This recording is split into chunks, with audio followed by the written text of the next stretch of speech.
All right, it looks like we are live. And just as soon as we get the countdown, we'll go ahead and hit the intro button. Today we're talking about the Sharia.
All right, well, here we are. Welcome to another edition of the Cross and the Crescent discussion group here on the Global Patriot Radio Network on Blog Talk Radio, and here on the Cross and the Crescent Facebook page, the Dr. Eric Smith Facebook page, and live streaming here on the Cross and the Crescent YouTube page.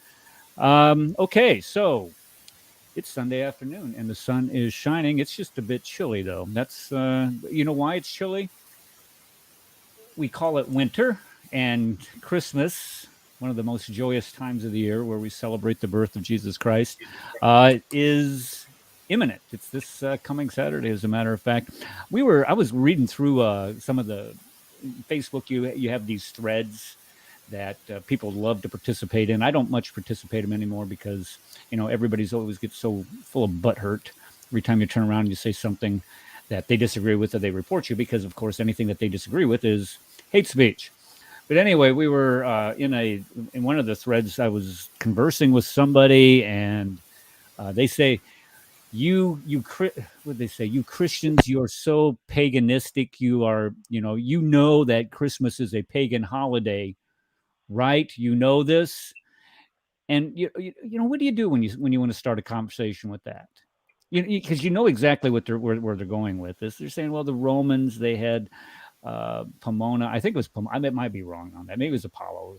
Who really cares? And they celebrated his birthday during the winter solstice, and they said, this is, and then the Christians just use that as a holiday for Jesus. Now, okay, fine. So what are you saying? Are we, we celebrate the wrong holiday, or we celebrate the wrong day? Boy, that just destroys my faith right here in place. Let me take the Shahada right here today. I know, right? I know. I mean, everybody knows this, right? Does anybody here in the chat, on the panel, not know that Jesus was not actually born on January 20, or not January, December 21st?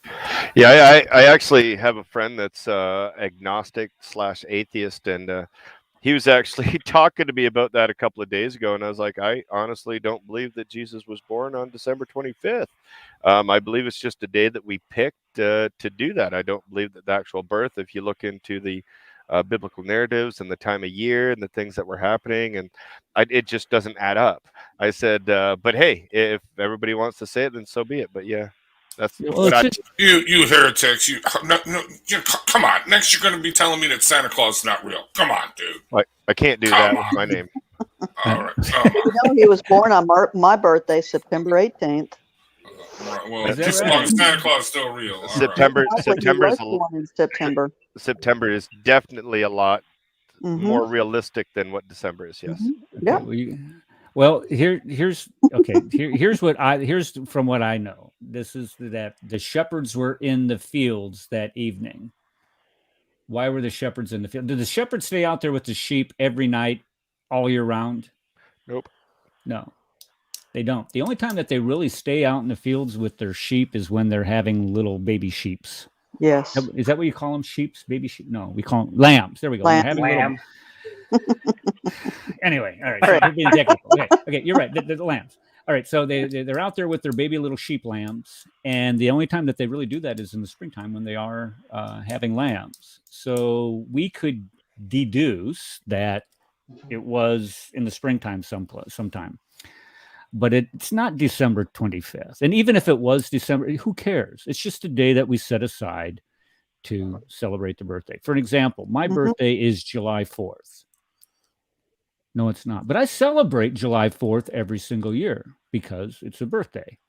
It doesn't matter if it's my birthday but it's what's represented on July 4th. So, sucker, you didn't destroy this kafir's face. Now, you might have got somebody else to take the Shahada, but it wasn't me based on that misinformation. Well, in our family, because I have 2 weeks off in the summertime, last week of July and the first week of August, I have my birthday off every year because mine's July 28th.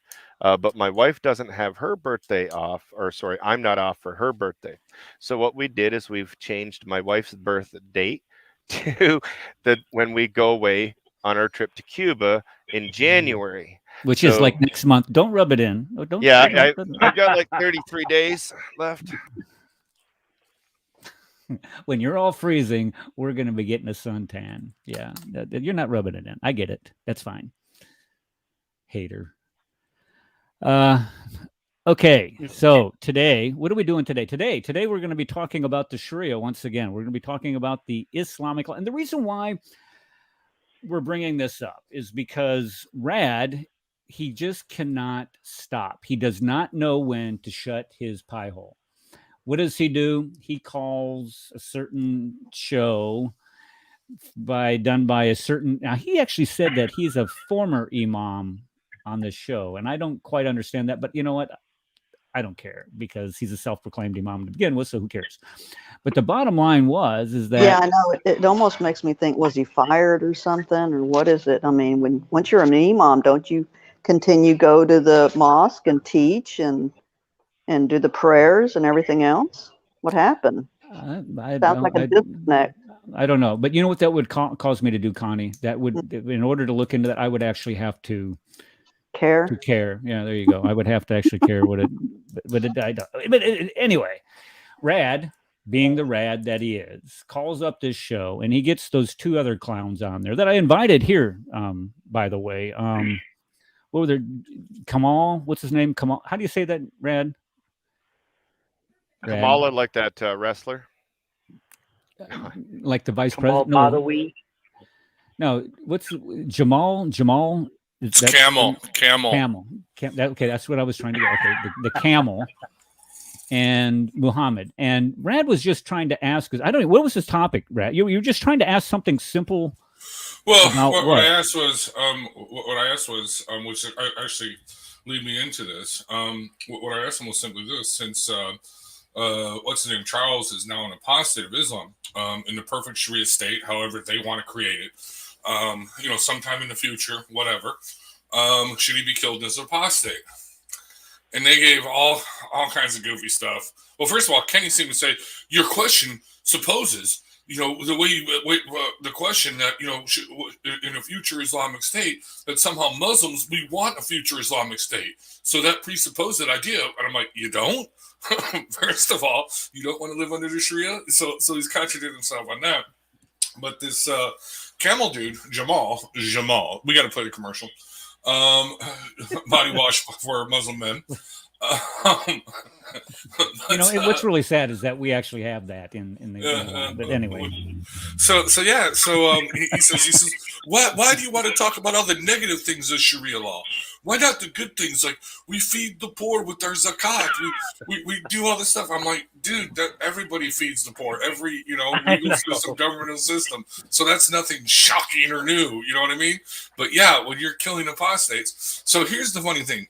Kenny's claim is that killing apostates only applies to those that commit treason in times of war, side with the enemy, commit propaganda, blah, blah, or, commit saboteur or something like that. Now, that makes no sense because the person can repent of his apostasy. Most of the schools give him 3 days, right? Nope. Well, two schools give him 3 days, and the other 2 schools don't give him any time at all. Right. They die that day, unless Kenny wants to make up his own school of thought. Well, that's what he's doing here. But yeah. So if you commit treason and you betray a Muslim army, okay, to the wicked Kafir army, and you get a bunch of Muslim kills, I mean, are you seriously then going to be allowed to repent of that? That makes no sense. But anyway, so I brought that up, but Camel's point of view is radically different than Jamal's, than Kenny's point of view.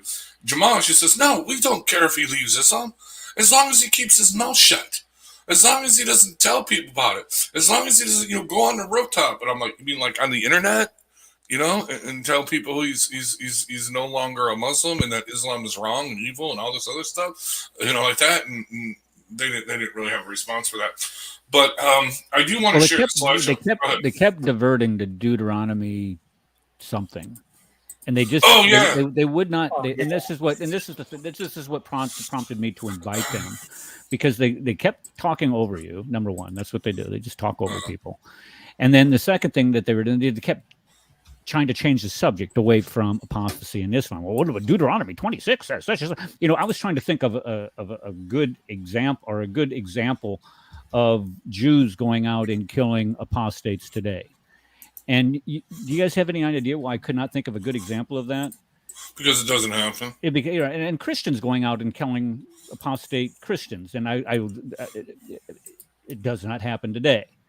But if you look at Islam, what do? They're out there doing it today.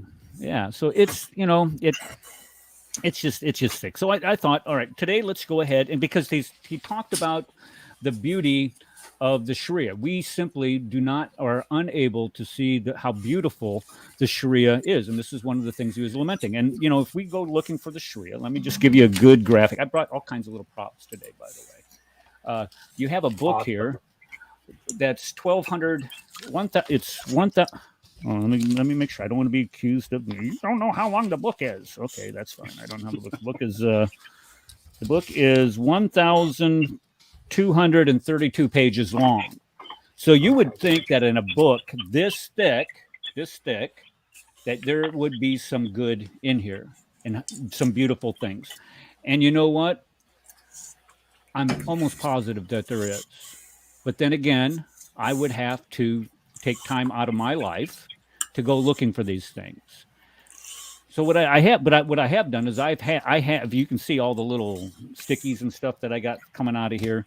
I have gone in and I've read quite a few things in here, and I've identified them. And what I wanted to do is I wanted to illustrate the beauty of the Sharia by reading from the Reliance to Traveler today. Actually, and what I'm going to do, hold on. Okay. Let me use my other prop, okay? Okay. And what I'm doing is I'm equating the Reliance to the Traveler as being pristine as this glass of water. Oh no, did I do something wrong on Blog Talk Radio? Because I just got the 90-second warning. I know what I did. That's okay. I'll just upload the audio later. But what I was saying is it's nothing but a clean, cool, refreshing glass of water to quench that parched thirst that you get in the 132-degree deserts of Saudi Arabia. That's what the Sharia is like. But what we're going to do, it is beautiful. It's a beautiful thing. So what we're going to do is gosh, they're giving me that warning again. What we're going to do is we're going to read from the jurisprudence manual of the Sharia, and we're going to see how beautiful it is. So, Rad, you go ahead and start us off. Connie, which one were you going to do? Hold on, Connie. I'd sent you. Which one are you going to do today? I have no clue what you're talking about. All right, I sent you a message on. Okay, that's all right. Okay, let me look. Okay, and I'll get back with you. All right, I'm going to solicit your opinion. I'm thinking I was going to ask you about either wife beating or I'm sorry, disciplining your wife, and disciplining your wife and or prepubescent girls. Not. It doesn't have to be pre. She doesn't. She just has to be your wife. I mean, in order to discipline her and lead her back to the straight path, she does not have to be prepubescent. She can actually be a mature woman, I would think. Mm-hmm. But or you can do it on marriage or whatever you want to do. You just let me know when we get to it. Okay, Rad. All right. Go ahead. So going back over this thing on apostasy, this happened in the summer when I asked Kenny about this, and he came up with the now modern scholarly view that apostasy is only committed in times of war. And he actually went to this Islamic scholar, Jonathan A.C. Brown, website where he had published one of his articles, which I actually have because I belong to a scholarly website that sends me all kinds of articles. I mean, PhD, all kinds of stuff. So I actually had it, and it was kind of funny because he was reading it, and of course he put me backstage. He was blocked, and I couldn't comment on it. But I'm going to go over what he did read and didn't read from this article because it's really funny because he often will use scholars, but he misuses them. You know what I mean? But let me take it up. I'm going to share my screen here with the PowerPoint presentation I made, and I got to get better at doing this. Slide. Oh, there's a new thing. Let me know. Slides, Google Slides, my computer. Oh no, PDFs. I can't do that. Okay. How the Bears do this? How the Bears doing it? Is anybody? I don't want to talk about it. I don't want to talk about it. Okay. All right. Sharing the screen. Well, that's right. They do suck. Bears suck. Bears. Ready? Okay. We better be. Here we go. The title: Killing Apostates in Islam, refuting the Bloody Mary Imam's propaganda. Oh, I'm sorry. The now defrocked or de-imamed Imam because he's the former Imam. Okay. So accurately quoting Jonathan A.C. Brown, what Kenny did not read. So this is from his article. A recent study of books in which Arab Christians detailed the heroic exploits of Christian saints under Muslim rule bolstered the impression that apostasy was punished only when it was perceived as a threat to public order. Now, Kenny will interpret public order as you're betraying, to an enemy outside the gates. No, public order, think about this. What even happened in today's modern times, you would go to Saudi Arabia, Mecca, and start preaching Christ. That would upset the public order because people would want to kill you. You know what I mean? There'd be spreading corruption, yes. Exactly, okay. These Christian lives of saints were telling a number of Muslims who embraced Christianity in the early Islamic period. According to these stories, each apostate saint made a public confession of his new faith. A public confession. There's no act of treason. There's no act of sabotage. There's no giving away, state secrets. It's just a public confession of his new faith. And each was subsequently executed. The one story in which the apostate was not executed, listen to this, is a case in the 10th century Egypt, was a man who was told by the monks that he joined that he had to repudiate Islam publicly. He did not, however, he was never executed, despite his own father writing to the caliph, asking him to have his own son put to death. That's family love right there, people. His own father asked the caliph to put his son to death. In fact, the man lived out his life, and a monk established a monastery, even reigned Christian criticism. But he did not publicly refute Islam, okay? He just lived as a monk, quietly living away his life. Okay, however, how Muslim state dealt with the apostasy throughout the pre-modern era shows a similar concern with apostasy, only when it became a public matter. A renowned Arab poet, Abu blah, blah, blah, was openly skeptical about his prophecy and formal religious mocking the Hajj in writing. There are two types of people in the world, people with brains and no religion, or people with religion and no brains. Al-Mari died of natural causes, as did numerous other famous free thinkers in the medieval Islamic world. So again, this is arbitrary, right? Okay, I just want to point this out. But here we go. Similar findings come in a recent study of 60 cases. I actually have that work. Of 60 cases in which people were executed for apostasy or other types of heresies during. No, I don't have this one. I got to get this one during the Mamluk period. Okay, those who were executed for declaring their apostasy were mainly Christians who had converted to Islam and then made a public show of renouncing it. I mean Islam. as is the case of 2 Coptic Christians in 1383 and a whole group in 1379. In the latter case, they were given numerous chances to recant and their apostasy before being punished. Later in the Ottoman Empire, this is the work I got. Later in the Ottoman Empire, a Muslim who had converted, listen to this one, this is great. This is where Kenny will actually point to and say he endangered the life of a Muslim. Later in the Ottoman Empire, a Muslim who had converted to Christianity and become a monk was brought to court to repent before the judge. When the judge offered the man coffee, presumably Turkish, he threw it in the judge's face and began cursing Islam. The judge decided that the man was insane. Only after he publicly insulted Islam 3 more times was the man executed. Now, I got some questions for the audience. In any of these cases, was there an act of treason? Was there an act of sabotage? Was there an act of giving state secrets away to evil Christian armies outside the gates? Anybody? Did anybody see me read anything like that? Was there anything applied of that? Or what was the main reason for their execution? Anybody? Because he converted, that's why. Mm-hmm. And made it publicly known, okay? And It's did not called hide that matter. apostasy. Exactly. But now, here's what Kenny did read, and you guys are going to laugh at this. Here's what Kenny does read. Okay, the part that Kenny reads, Modern Scholars Public Order. Okay. The tremendous change in how the role of religious is viewed in society, strongly influenced by nationalism and what? Western secularism, have led some Muslim scholars to investigate the Sharia heritage on apostasy. The notion that the crime of apostasy in Islam was more a matter of protecting the state and social order. Okay, I have no problem agreeing with that. Again, protecting the state and social order does not mean you're killing someone for committing treason. No, you're committing someone. You're putting the person to death because he's going to upset the apple cart. He's going to cause riots. Okay, he's going to cause looting and damage, and you know what I mean. He's going to upset things, protests, all that stuff. You don't want to do that. Okay, protecting the state and social order. Then a police and individual's belief was articulated on what 1940s. By the South Asian Muslim activist intellectual Abdul El-Mawadi, who died in 1979. Through the insight, though the insight seems to have first come from the Indian judge, again, 1928. We have another guy, 1964, and then who died in 2016.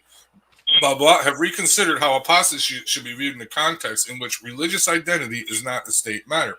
But here's the kind of thing, they're not really reinterpreting it. Because as it shows, as long as you kept your mouth shut, it wasn't a state matter. I mean, it wasn't a concern, unless the father got involved and said, that, he wanted them killed. You know what I mean? Okay. But it was only unless you made it publicly. If you went out evangelizing, if you went out saying Islam is wrong, come to Christ, then it became a problem. Okay. But nothing on being a state criminal, committing treason or sabotage or anything like that in a time of war.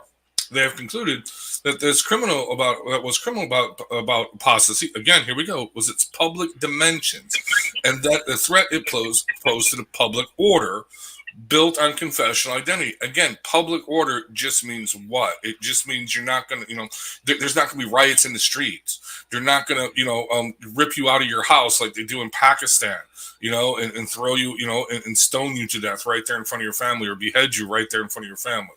In other words, it means just maintaining the social order that we all live under, no anarchy. It is this public element, again, publicly admitting your apostasy was what's going to get you killed, they argue. Not the question of a person's private decision to follow their consciences in changing their religion, the Islamic law should focus on. Now, remember, Kenny's position is that you can commit apostasy, you can even do it publicly, just as long as you don't betray the Islamic country, the Islamic state, to an enemy, right? Okay? And all that I read here, even the parts that he did read, do you guys see anything like that? Nope. Anybody? I didn't. No. Yeah. No. But let's. I actually had a quick question I wanted to ask about this too. Sure.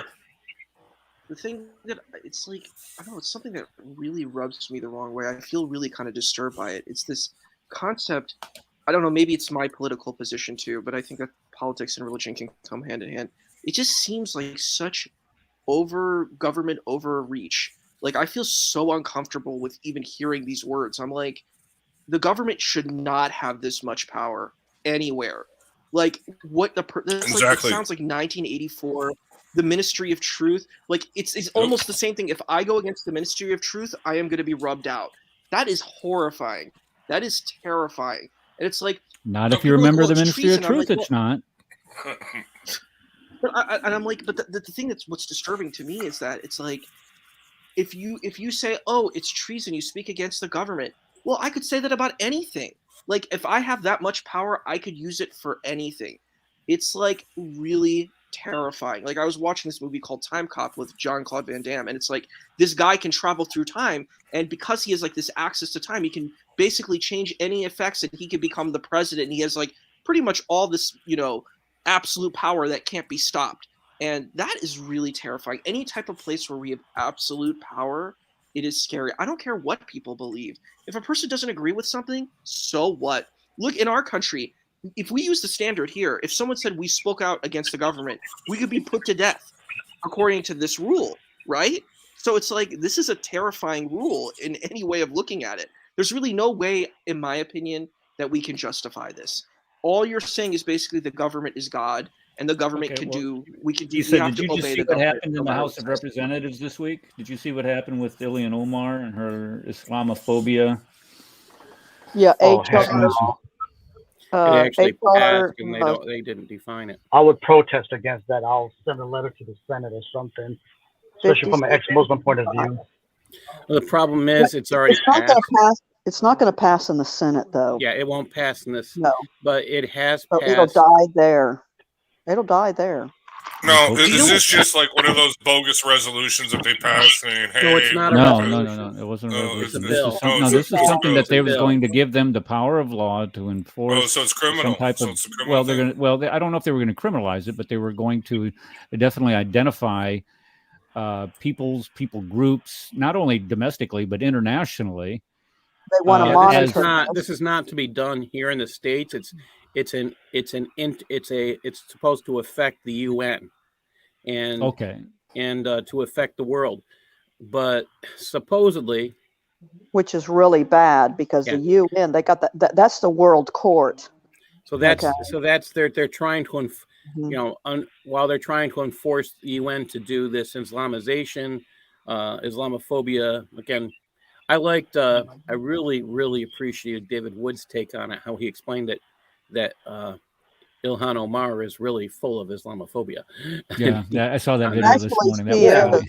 Yeah, she's the actually, chief they are kind of her Islamophobe. own. Right.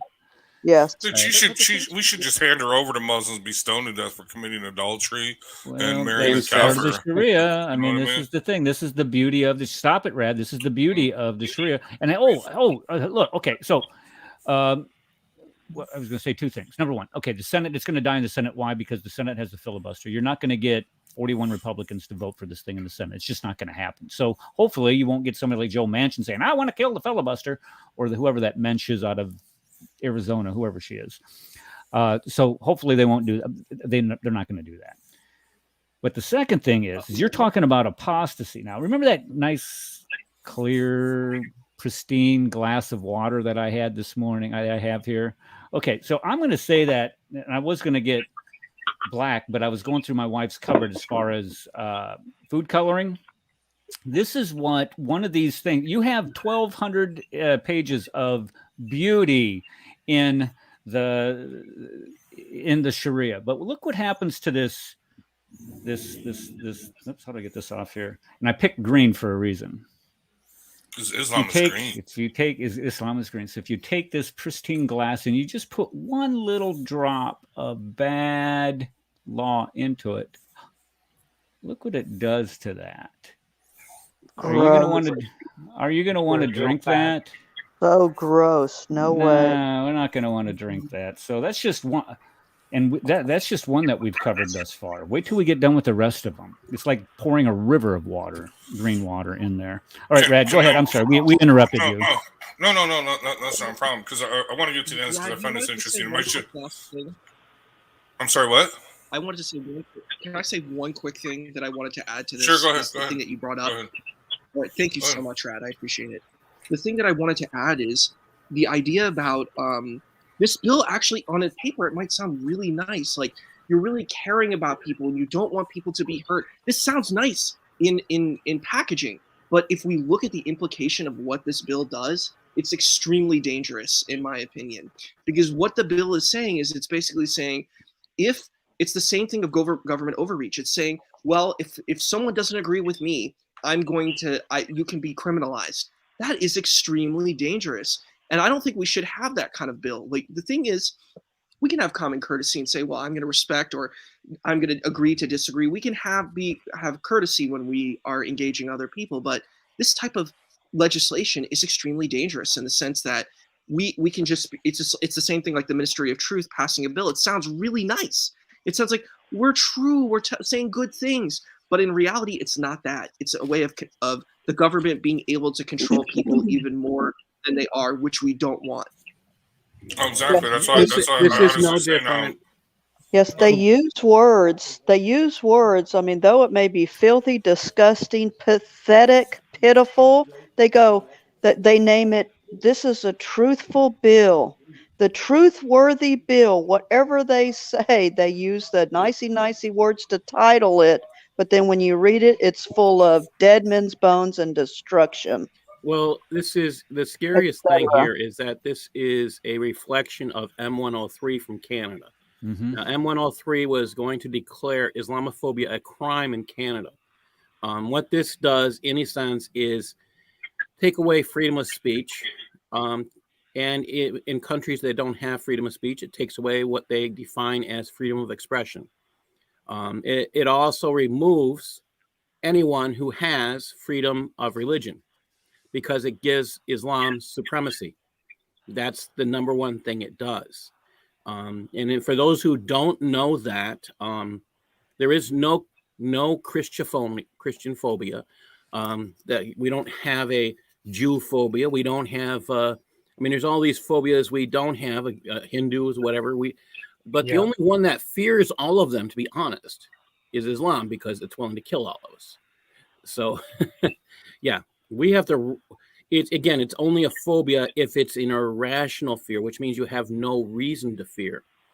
But if they're really out to get you, is it a phobia? Yeah, really. If they're cutting people's heads off, that's a clue right there. I fear that. Yeah, I have to say, I fear getting my head cut off, even though I'm not an apostate. But either way, so we can share my screen because I want to finish this up because I do got to jet out of here pretty soon.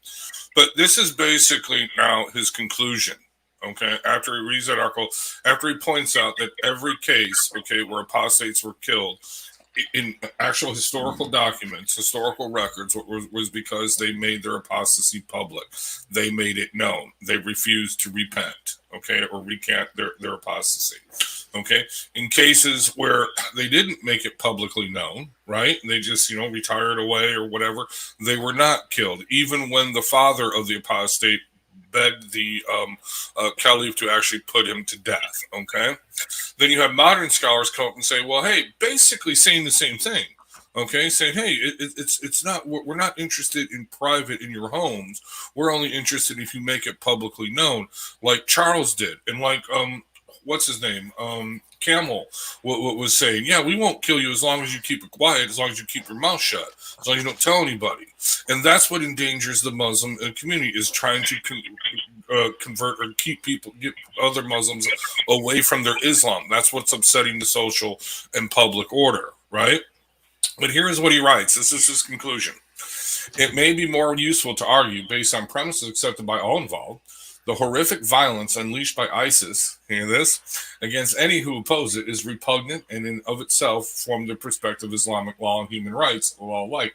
That wasn't the case. It was, by the way, just me here. That wasn't the case at first. The only time it became repugnant was when they burned that Jordanian pilot alive. Okay, that's when they started to turn on ISIS. Before that, ISIS was very popular. Okay, but beyond this, the consequences for the very priorities that Islam seeks to protect have also proven dire. Listen to this. The harsh punishments enacted by ISIS on those it declares apostate has endangered disgust globally among non-Muslims and Muslims alike. Anecdotally, I have heard of many Muslims, both in Muslim-majority countries and in the West, who have experienced crisis of faith or even lost it entirely due to the violence done in the name of Islam. things like ISIS execution of apostates often top the list of what has led to these crises. So you see now we can't kill apostates anymore because now everybody knows about it and they can see it on video and they can see the witness the horrific stuff that's being done all over the world. So it makes us look bad. So we shouldn't do it. Let's continue. In the Sharia, the aim of punishing apostates from Islam is to what? Protect the communal faith and social order of a Muslim state. Okay? If punishing apostates severely is severely, he's not saying no, we shouldn't kill apostates, just we shouldn't do it so severely. If punishing apostates severely is driving Muslims away from their religion, which is the whole reason that you kill the apostate is to prevent other Muslims from leaving their religion, right? Then this policy is undermining its own purpose. Whoops, Allah made a mistake in his Sharia law. Wow, what? Muslims are, human beings are leaving this vile religion because you're killing them? Yeah, that's, okay. Well, then clearly Allah made a mistake, didn't he? It's not clear. He actually says it's not clear what order of heaven maintaining harsh punishments for apostasy would be upholding in our troubled world. So there you have it. That's according to Kenny's stop sharing. Yeah. I will again stay my belief that this was a ghost-written book and that he doesn't even know what's written within. Because this isn't Kenny's. No. This isn't what Kenny wrote. This is what he read to me in response to me questioning on the Sharia law. No, this was an article by Jonathan A.C. Brown. Okay. But no. What I'm saying is Kenny only reads bits of things and he thinks it's backing up his position, but clearly it's not. Actually, the true position of killing apostates in Islam is if you make it publicly. If you sit there and start telling everybody I'm an apostate, I don't believe in Islam anymore, you will be you can be killed under Sharia law. Yeah. But here's an interesting thing, which I want to throw to you, Mr. Eric. If you pull up that book of Sharia law there. Yep. Okay. And you go to the section of the one that you had up on apostate, killing apostates. Oh my goodness. I've gone okay. 595, I think. 596, 594. What? Okay, so 595 would be right after. I'm getting there. Give me a sec. Okay, here we are. 595. There we are. All right, 595. Apostasy. Nope, it's not there yet. Hold on. I'm there now. There we go. Okay. Did you know it's kufr to leave Islam? This form of unbelief. Yep. This is what it defines apostasy as. I will stand for anyone that leaves Islam because it's going to be about my son as well. My son is nigh into leaving Islam. He's seeing more and more that it's just pathetic. And that would include Charles or anybody or even Kenny. I would stand there to defend their lives. Because this is nothing but pathetic stuff. But go ahead, Eric. Thank you. It is. Well, this file. Okay, this is the PDF file that I have, and if anybody wants a copy of this, I would be more than happy to email it to you for no additional charge. Email it to Kenny. Yeah, with all these things highlighted. Yeah, we've been studying this for years. So, yeah. Okay, so this is what it says apostasy is. It says, and anybody that does this deserves to be killed. Right here it says deserves to be killed. So if you're an apostate, you deserve to be killed. But look at go back out. No, wait, go back out. Stop. Seriously, this is apostasy. It may come about through sarcasm, as when someone is told, "Trim your nails. It is sunnah," and he replies, "I would wait. I would do what." Go back. No, out. It's up here. No, where? Oh, I see what you're saying. Right there. Stop. Yeah. Trim your nails. It is sunnah, and he replies, "I would not do it even if it were."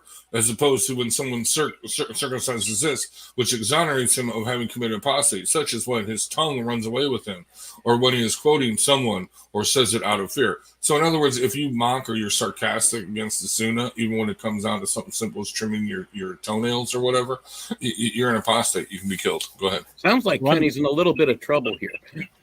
Well, I'm good because I chew my fingernails. I'm good. Exactly. All right. But here, go ahead, scroll down. Let's look at look over this. Okay. So this is apostasy. We've already done apostasy. All right. Okay. All right. Where do you want me to go? Oh, scroll down. Well, do you have the section where it talks about that there is no retribution in killing someone, but Yep, there's no right here. There's retribution if you kill no an apostate? indemnity. There is no indemnity for killing an apostate. 8.4, right there. That also goes with the penalty for murder. You were supposed to be it was supposed to be a life for a life, and one of the exceptions for that is for, which backs this up, is for killing an apostate. Actually, yeah, you're right, Paul. Let me go back to that because that's on page 584. Let me go up to page 584. Oh, a little bit too far. Come on, Capper. 584. Then that's 5. Come on, 584. Let's go. Okay, so the killing of a believer is more heinous in Allah's sight than doing away with all of this world. Retaliation is obligatory. And then there was something in Which here. It means what they're talking about when they say retaliation, the taking of a life for someone who took a life. Right, but here it says that there's the ruling for a person insane. Is these are the exceptions to the rule. Right. You can be mentally ill, and you get away with it, or you can be a Muslim and kill a non-Muslim and get away with it. Right or there. What was the third one? A father or mother who kills their own kids. Right, yeah, there you go. That's lovely. Right there. Oh, that's beauty. That's post-birth abortion. Hold on. Let's do this. Yeah. Let's get this out here. Okay. I think you're gonna need more food coloring, dude. There we go. Here it is. Look at there. Let's put another drop of Sharia in the beauty of yummy yum. Looks like somebody. I think you need more food coloring. Okay. But hey, but Islam feeds the poor, you know. Right. But they especially feed them on the poor for Ramadan, so they can get them to starve. That's the only way the poor can eat is during Ramadan when they're supposed to be fasting.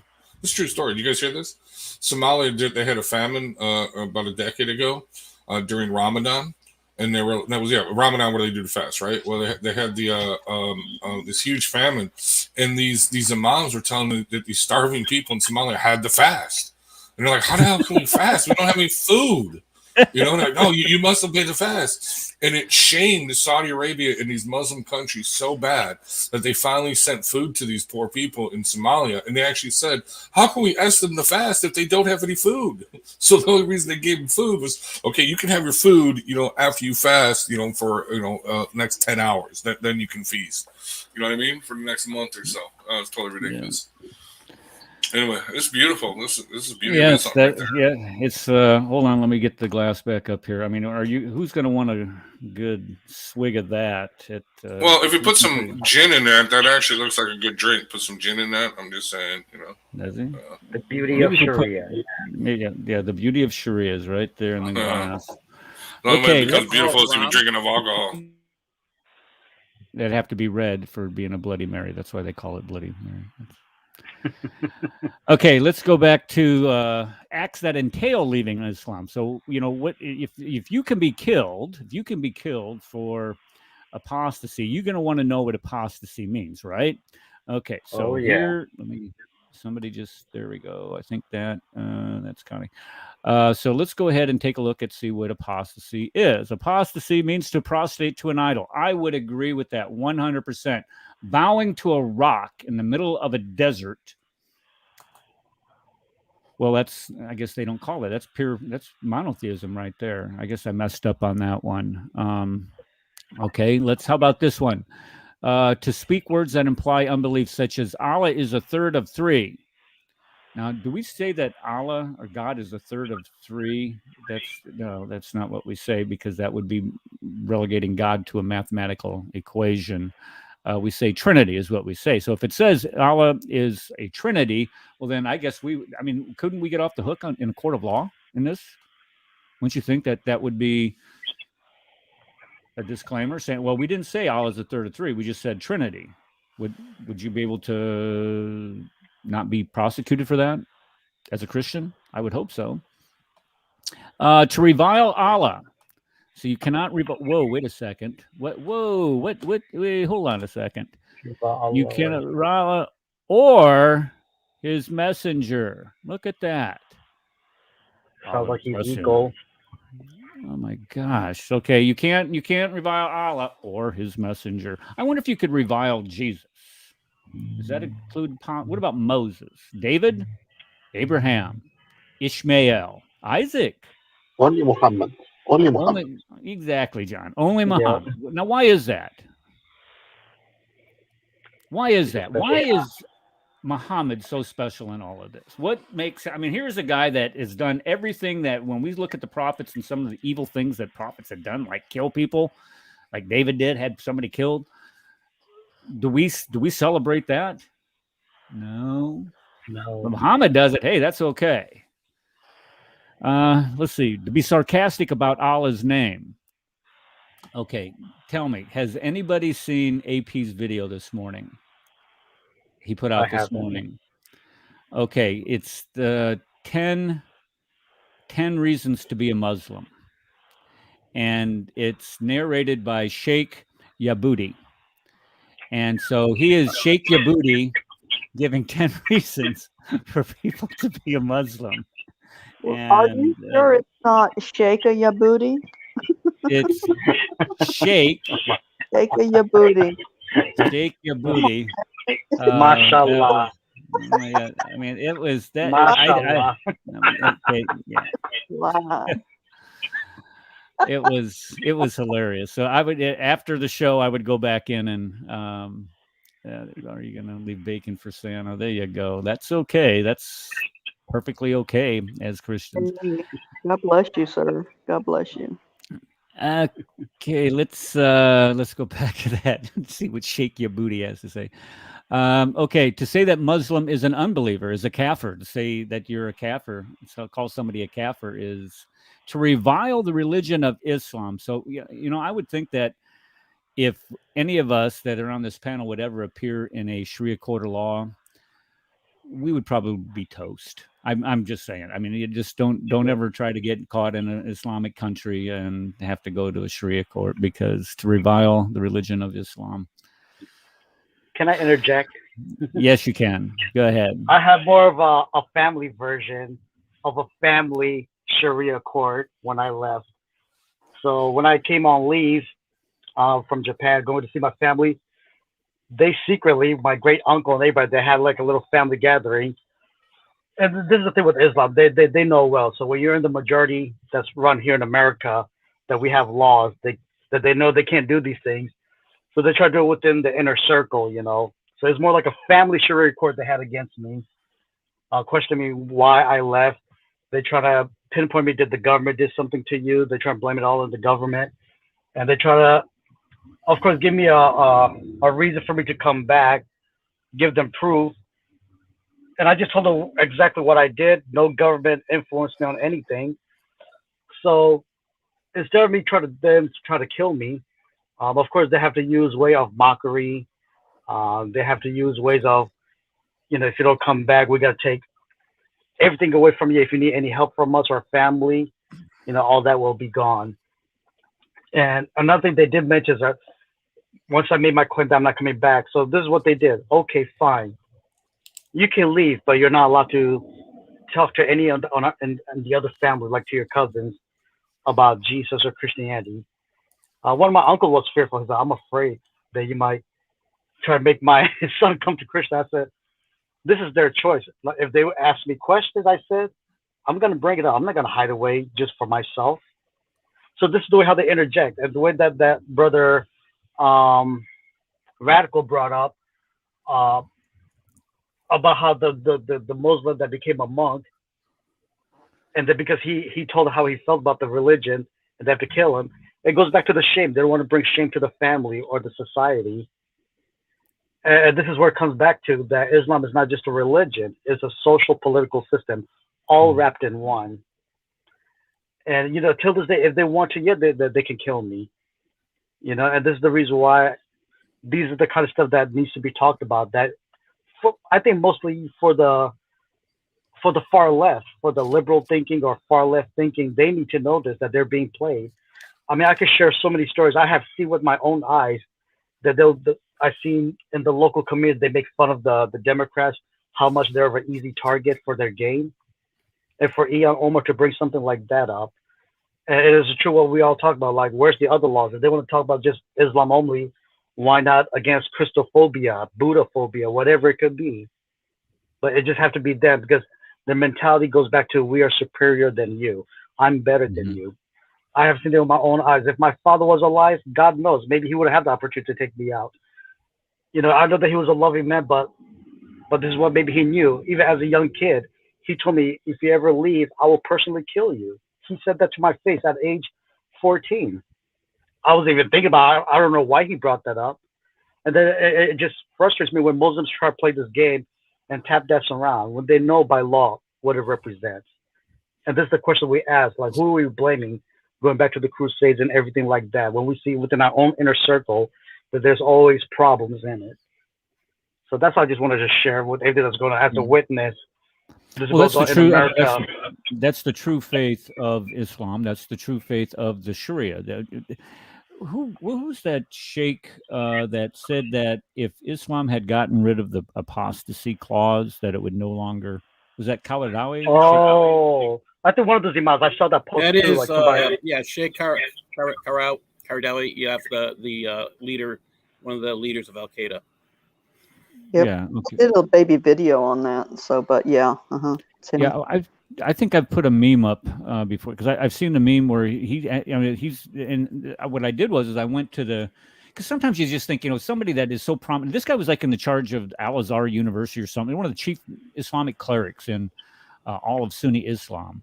And you're like, yeah, he would say something like that publicly. But there was an interview that he had done, and he said this publicly in the interview that if Islam had done away with the apostasy clause of killing apostates, that Islam would have gone away a long time ago. So, when you have your own people admitting this, that, hey, look, we have to have this apostasy clause in here, and the reason why we do is because that we have to keep people in the fold, because if you don't do that, you're going to allow them to leave on their own. Everybody will be leaving, just like they did right after Muhammad died. Everybody was leaving. This is why they had what they called the writ of wars. Okay, let's jump back at that. Thank you for that, Emmanuel. Let's jump over to page 5. Real quick, people. Don't forget to like, share, subscribe, and just smash that like button. Tell all your friends. Subscribe. Yeah, that's all I'm going to say. Go ahead. Like, what's the bell thing? The bell's the notifications. Don't. Oh yeah, hit the bell too. Yeah, don't forget click the bell. Yeah, because every time I build a show, it'll notify you. Usually get it on Saturday and Mondays is when I build the shows. Okay, so here on page 598, it's talking about. Let's see here. It's talking about. This is acts that entail leaving Islam, but then it goes on to say what is the. Let me see here. Give him, let's see, if you go here, it says deny that Allah intended the prophet's message to be the religion followed by the entire world. So you can be an apostate. You can believe all the things that you do about Islam, but if you deny the fact that Allah's messenger taught that Islam is supposed to be the religion followed by everybody on this planet, well, then you're an apostate. Oh, I want to make another real quick comment about what causes apostate. You read the one section, if a Muslim calls another Muslim an apostate, they're the apostate. Right. Didn't Kenny call Beholder God multiple times an apostate? Oh, he did. He did. Let's let me see if I can find that. That was that's to prostate. No, but he just, and that was for him just coming on and talking with you. Yeah, even though Kenny ran to the claiming and claiming that he was in cahoots with you. I mean, where's the proof of that? There's no way. Right. We just stood up and loved him in Christ, Gave him a platform to listen to him. And what's funny is Kenny did the same thing, but worse, he ran to the super kafir, Sam Shimon, crying, "Please don't let those bad Christians tell us the truth about me. I can't have that." But yeah. And, here's the funny part. So even though we turn around and ask the same thing, he says, "What is it of your business? It's none of your business." Yeah. right? Well, here's the funny thing. Even though he called Beholder Guard an apostate several times, multiple videos, okay, he now just praised Beholder Guard in one of his videos. Hey, brother, assalamu alaikum. It's good to see you doing just dawah again, or something like that. So in other words, he acknowledges that Beholder Guard is not an apostate, even though he called him apostate. Yeah, hypocrisy to the finest. Completely. Yeah.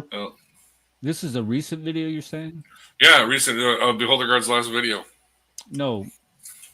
Okay, so Kenny is telling him we appreciate you doing videos on Dawa now. Yep, Kenny made that comment. Yeah.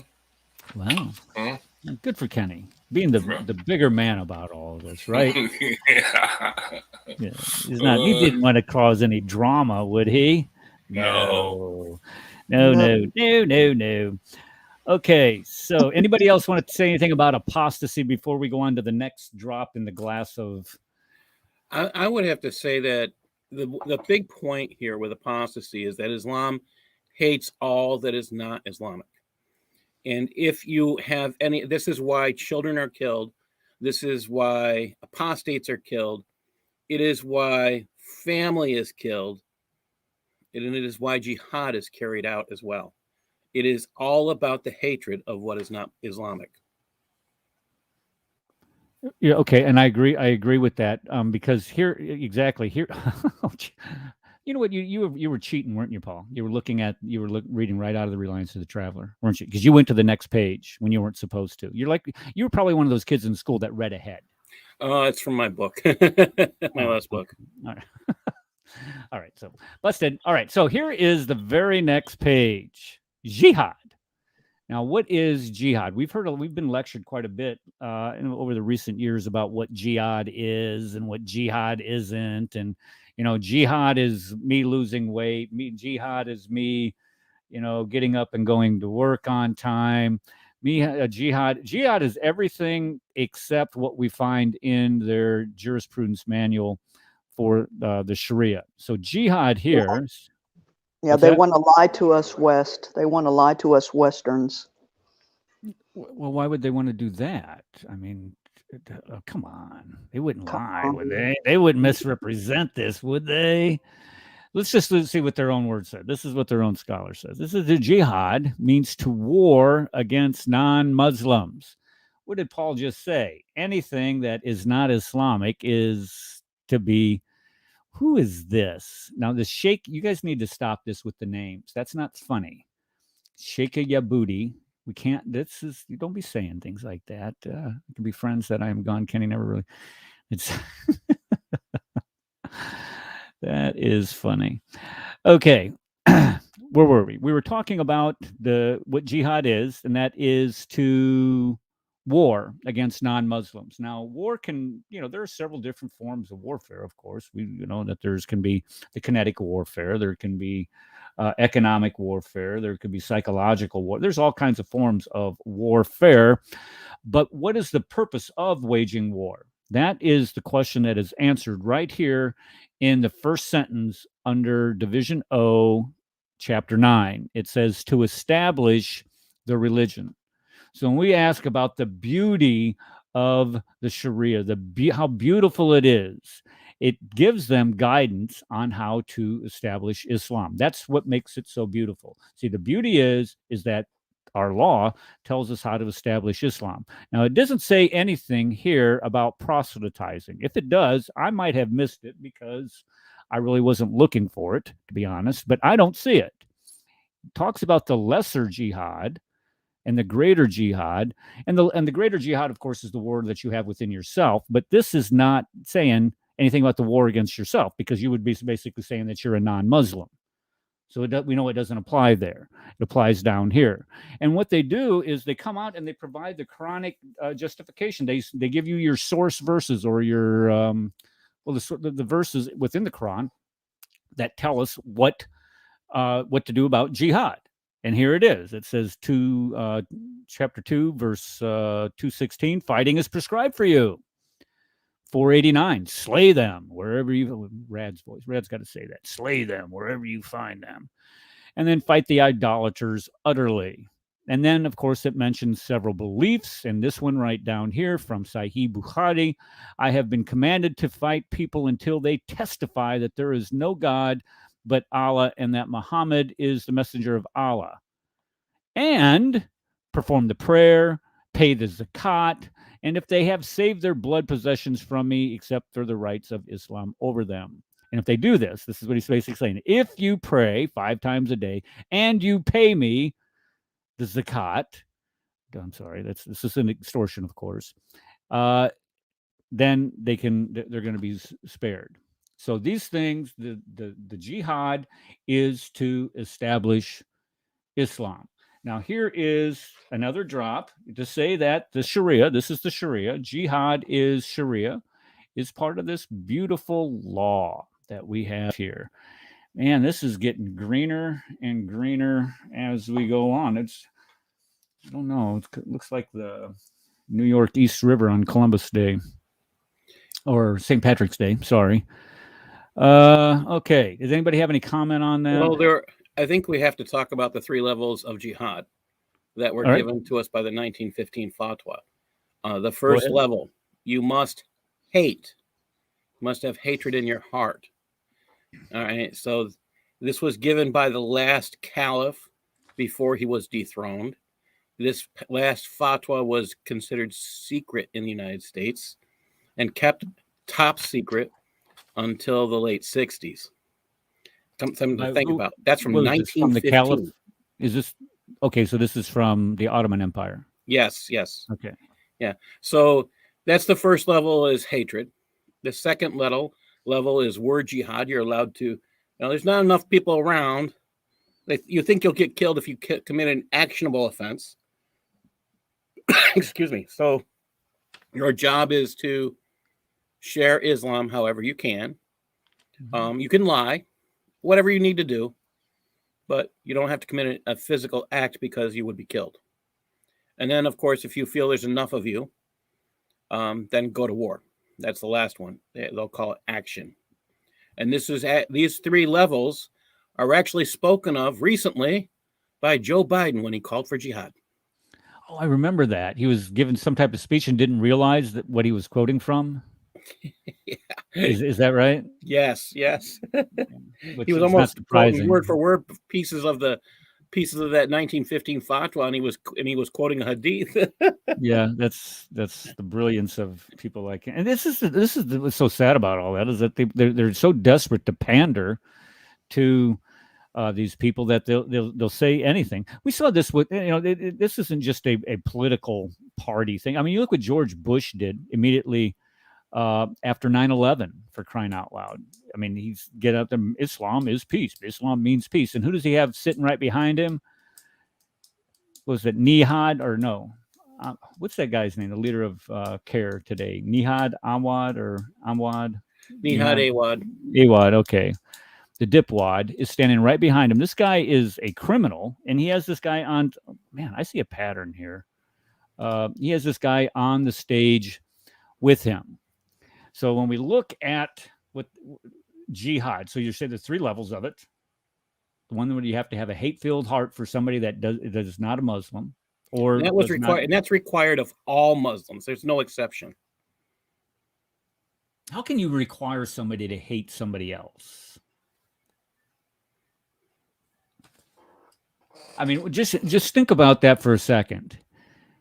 What ideology would inspire you to want as something that's obligatory to hate another human being?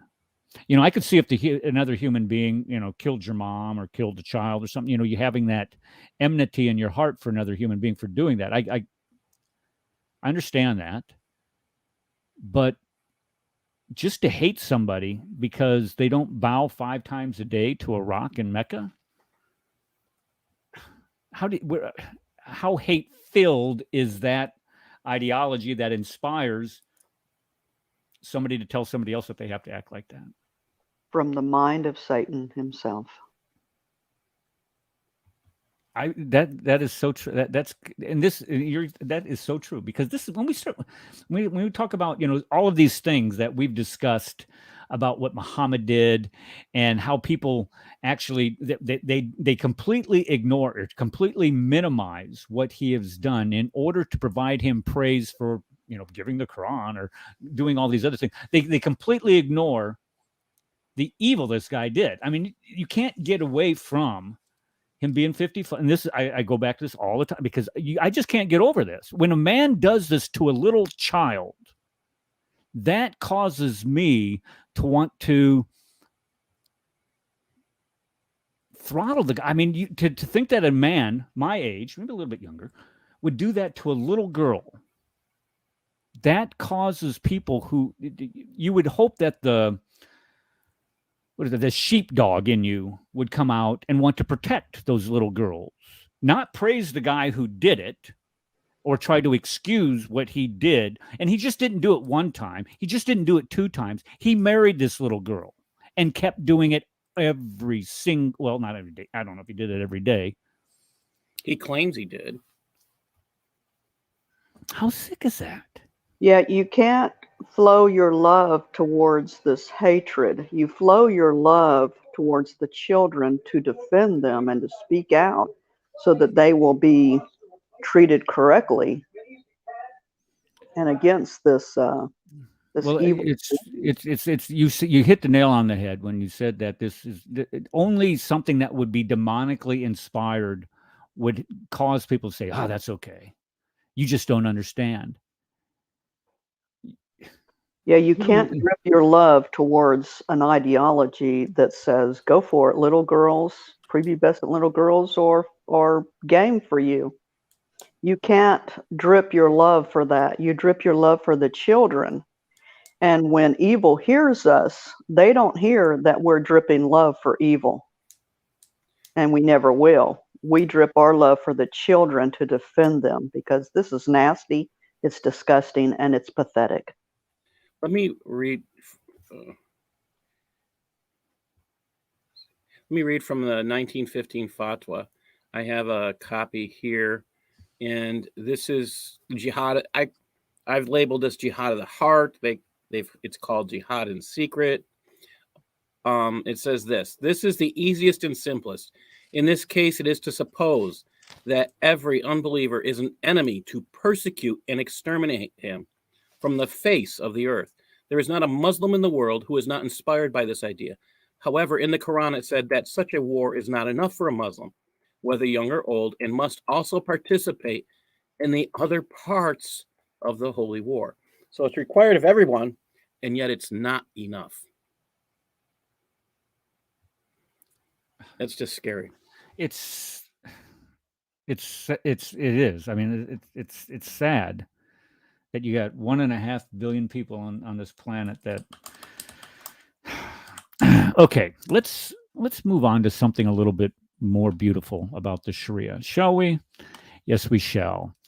Okay, here's the part that when we start talking about the obligatory character of jihad. Number one, it says it's a communal obligation, meaning that if you are part of that community, you are obligated. It isn't something that is voluntary. You are obliged to participate in it. But here's something that's neat well, I don't say it's neat, but this is something that applies to that organization, CARE. It says, he who provides the equipment for a soldier in jihad has himself performed jihad. So when they're funneling all that money, and what I mean by that is they're laundering all that money and sending it to Hamas, what they're doing is they're performing jihad, don't you see? This is their form of jihad, to send money to terrorist organizations to wage jihad against the infidel, against the kuffar, against them Jews in Israel. Well, you know, at this point, they can say anything because they're rewriting Islam to try to get Islam in place. So they'll just lie to them and just keep on adding things. Yeah, this is jihad. Send us money so we can buy bombs, bullets, and guns. They're adding to, you know. I brought up this on Charles's stream Friday night, that Hamas kills people. And you know what Kenny's response was? I don't know anything about that. No, they don't. I don't know anything about that. I don't know how you could be a big. Never mind. It doesn't. There's nothing that amazes me about this stuff anymore. Okay, let's keep going on here with the jihad. There was, I think maybe that's all I highlighted. Yeah, that's probably no. Here we are. Objectives of jihad. The objectives of jihad is to do what? Hold on, let me go ahead and put my highlighter here. The objectives of jihad: make war upon the Jews,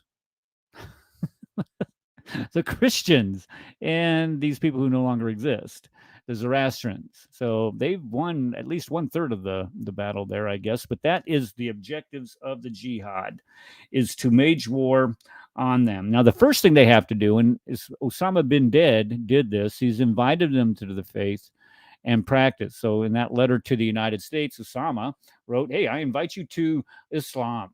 And then when we said, hey, stick it, this is when he started his little jihad.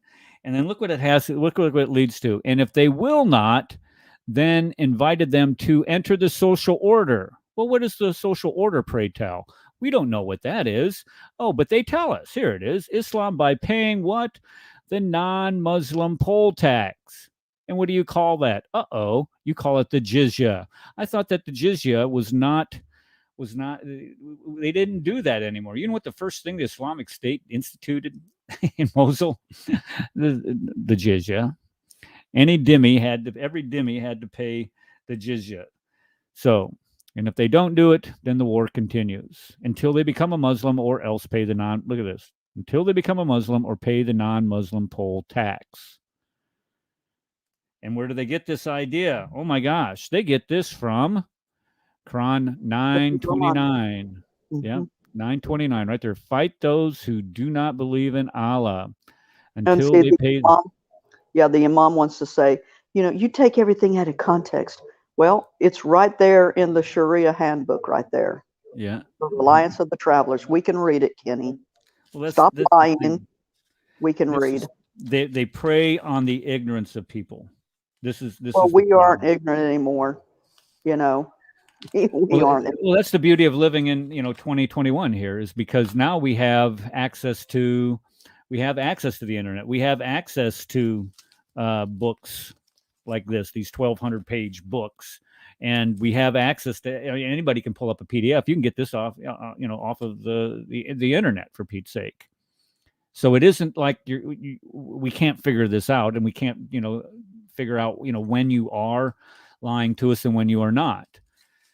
So the bottom line is that we can figure it out these days. We can open up the darn book and read it. That's all it takes. I bought it. I got the Reliance of the Traveler, and I've got about 5 or 6 different Qurans that are translated by Muslims.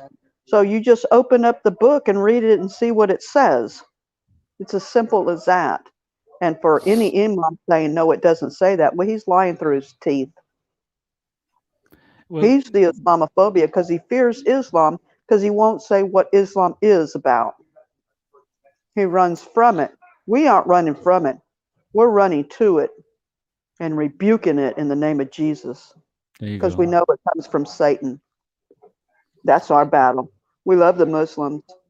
We hate Islam because it tells you to murder and have sex with little prepubescent children, etc. Oh, we're getting to that.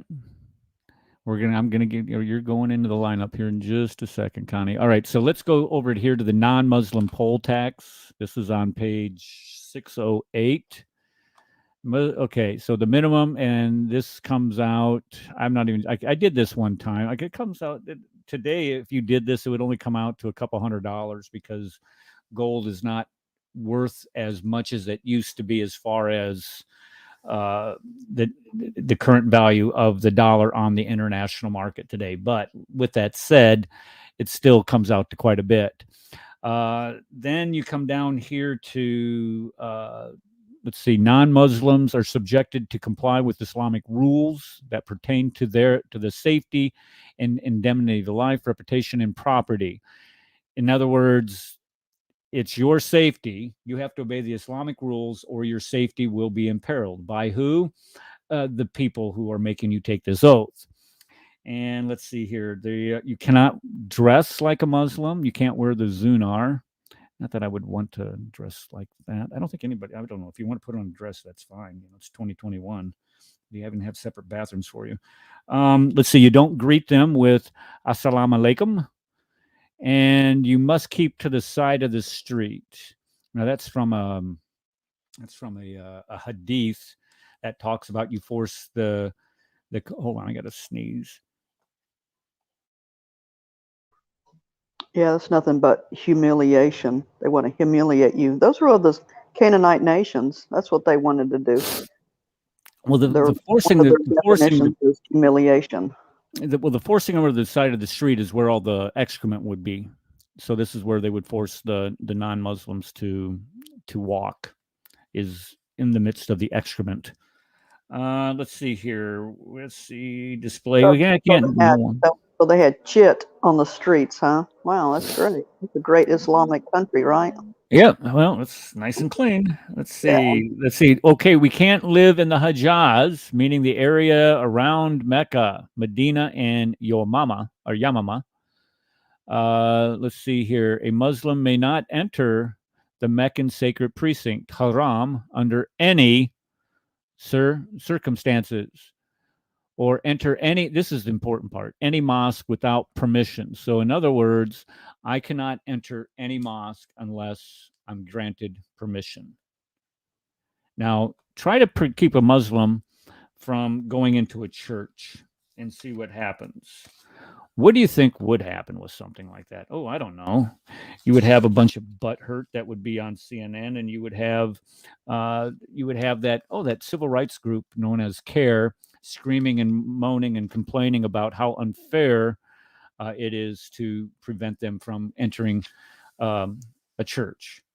There was a video this morning that I was watching about all kinds of hate. Let's see. This is hate crime. That's hate. All these hate crimes that care. That the whole. Let's see. Let me back up here. The crux of the video was how much airtime CARE gets, and they get this airtime proclaiming completely baseless crimes against Muslims, and it was just kind of this laundry list of perceived hate crimes done by people against Muslims. And that last one that they had talked about was the one that was on Arizona State Library, where some homeless guy went in there and tore up a Quran, and oh my gosh, it was the end of the world, and they wanted they wanted it investigated immediately. Let's go ahead and take away all these resources and catching murder speeds. What's that? So what, CARE? It's just a book. When you buy a book, it's in your possession now. It's your book. You can do whatever you want with it. They're just a bunch of city babies. What about drilling holes in it? So, well, that's a picture of that Yasser Qadi said there is holes in the standard narrative. She was being creative, and that's her book, and she can do whatever. But it's insulting, Connie. Don't you get what? that? They insult Christ. Their whole book insults Christ, calling him just a prophet. And we're not there up in arms and anything. They're the only ones being the titty babies in America. And you know what, CARE? You can get out of our country. Well, I'm not going to go there, but I agree.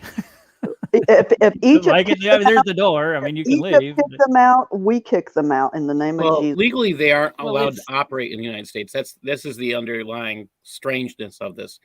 CARE is Hamas in America. It is. There is no question about it. It has been proven in a court of law that they are Hamas in America. Well, that was exactly what I said to the imam the other night. He goes, "Oh, that's your opinion." And no, gunfighter. That's actually what a court of law has said, is that they're associated with Hamas. They're part of a terrorist organization. You're exactly right. That's a federal court, not a imaginary court, not a Sharia court. It's the United States federal court that declared it. Yeah. And there was an appeals court that reviewed their case, trying to get them out of the being named as an unindicted co-conspirator, and that's where they got listed as there's no doubt there's a connection between you and Hamas. Now, which Muslim majority country has declared them to be a terrorist organization? United Arab Emirates, UAE. There you Egypt. go. Egypt, and Mhm. I'm not sure about Saudi Arabia, but I think they may also be there. Oh, that's pretty bad. Your own religion is called you a When you terrorist have organization. allies of the United States calling an organization that exists in the United States a terrorist entity, and the country does nothing about it, something's off in the world. Yeah. Oh yeah, they're panhandling to them. They're using them. Both are using each other. And you know what? We can't afford that. This is our country. We love it. It's for a moral and good and proper people. Well, this is something that you never hear from these guys, is any type of praiseworthy words for our country. I mean, I think this is kind of like one of those inherent things that you have to have a hatred for the United States. I have never heard anything positive come out of those pie holes of these imams or those spoke idiots for care say anything positive about our country. Even look at that mensch Ilian Omar. She hasn't said one positive thing. This country brought her family in when her country was suffering a famine. What's that? Mm-hmm. Didn't we rescue her from? We did, however, she came here under a fake name. What's that now? So she came under pretense, but didn't we protect her family from Islamic ridden area? Well, it was from Somalia, and Somalia was going through a civil war. This was, Black Hawk Down period, when they didn't have a government. They still don't have a government to speak of anyway. Wow. But they brought her and her. I think her dad. I don't know. I can't remember off the top of my head. But, you're right. Right, and so the United States brings her family into the United States, relocates them, gets them set up. She grows up, and you don't hear one positive word out of that woman's pie hole about the United States. It's all destructive criticism. We don't do this. We don't do that. We don't do a lot of things like try to keep people's mouths shut about criticizing other people either. Mm-hmm. Which she does. She wants to stifle free speech. This is her desire. Well, if she wants to keep people from criticizing Islam, and if she wants, if she wants to be this a matter of law, and it bothers her so much, go back to Somalia. Yeah, I know. They don't do it there, but don't try to tell us that we can't do it. That's just absolutely ridiculous. And we won't do it. That's the thing. We won't ever do it. So let her go back over there where Islam is about to take it over. And let her be a president over there. 99% of Somalia is Muslim. 99.9%. Then there you go. So we discovered we delivered her from that ridden area. That was she wants to bring that to here. That type of mindset here. I think it's quite a statement what her family believes that she would. I mean, we brought her here. And you will probably hear that it was done in Christian charity. I'll throw that out there. And the response of that as receiving that kindness, that charity to save them from death or worse things, is hatred. And again, where does that come from? It's their own rules, their fatwas, it's their Quran, it's their hadiths, ideologies. Yes, so that she's endorsing. When you endorse Islam, you endorse hatred of all that is not Islamic. Yeah, I mean, why doesn't she start thinking about her grandchildren that are going to be coming up, and her great grandchildren? That she's just landing them in the same pit that we delivered her from. Does she have any children? I mean, she's she's got like 2 children, I believe. Does she? Okay. She has 2 by children. I think she has at least. I don't know if she has one by her brother husband, or I think she has. I mean, what would you? Okay, if it was her brother, okay, would you? If the child, would they call him dad or would you call him uncle? That's a good question. And then I think she has 2 by her real husband, and then I had heard she was pregnant by her adulterous relationship new husband. So I'm not sure how many she has. But I don't know. I don't know that maybe she killed that one. I don't know, but I'd heard she was pregnant at one point. Just every time you discuss this, you just feel you just feel like you got, like I said the other day, you got to go do some ablution or something. After you get done with the show, you got to go take a bath, or I don't know. It's just you start listening to how these people live their lives, and what what was I going to say? The sources for this evil. Okay. Let's see. Islamo-Kafir realist. What is this? What is this here? You guys are coming up some really creative names there. I don't know what that means. We're snow on Earth. In Utah, we were in a drought. We're snow on Earth. I'm sure they'll explain. Yeah, here we go. L said Muslims are shameless traitors and the best of deceivers. I was in Montana last summer, and you know what? Half the state was on fire when I was there. It's just a crazy time. Okay, let's go ahead and deal with these rebellious wives. Connie, are you there? It's not the rebellious wives. It's 65-4. I chose where they can marry prepubescent girls. I sent you a load of memes. Oh, you did. That's right. Okay, hold on. Let me drag that over there. Bible here to let you know. How many? Okay, how many did you? Let's see. You got 50 of them here, for crying out loud. What? Do probably got 80 more to go, but yeah, for Pete's sake. Okay, so where do you want me to go first? You can choose anyone. Just okay. Hold on, folks. Just listen to what she writes. Listen to what she writes me. I'm a bit tired, but I might talk with Miss Gusta. Okay, and then she sends me 50,000 memes here. Let me get this over. Those memes I already did, so that was easy for me. Oh, okay. I'm sorry. I thought they were some. No, I didn't make them on the okay, fly. So I've been making these for like 4 years past. Yeah. All right. So 65-4. Can you zoom in a tad? Let me see here. Copy, search, remove, inspect, open. Zoom on the top, maybe. Let me see. Notifications, messenger. Something. I told you way back when. It's control something. Let me try this. Let's make the screen bigger. There you go. That's what we need. Yeah, keep on zooming that bad boy in. And this only goes so big. Okay, it only goes so big. That's the problem. Okay, that's cool. That's cool. Hold on. Oh, I'm at 400% now. All of my icons are really big. Yeah. All right, that's about as big as I'm going to be able to get. Sorry. Okay. Okay, well, and for such a women as this. This is the Tasphere from Ibn Abbas, right?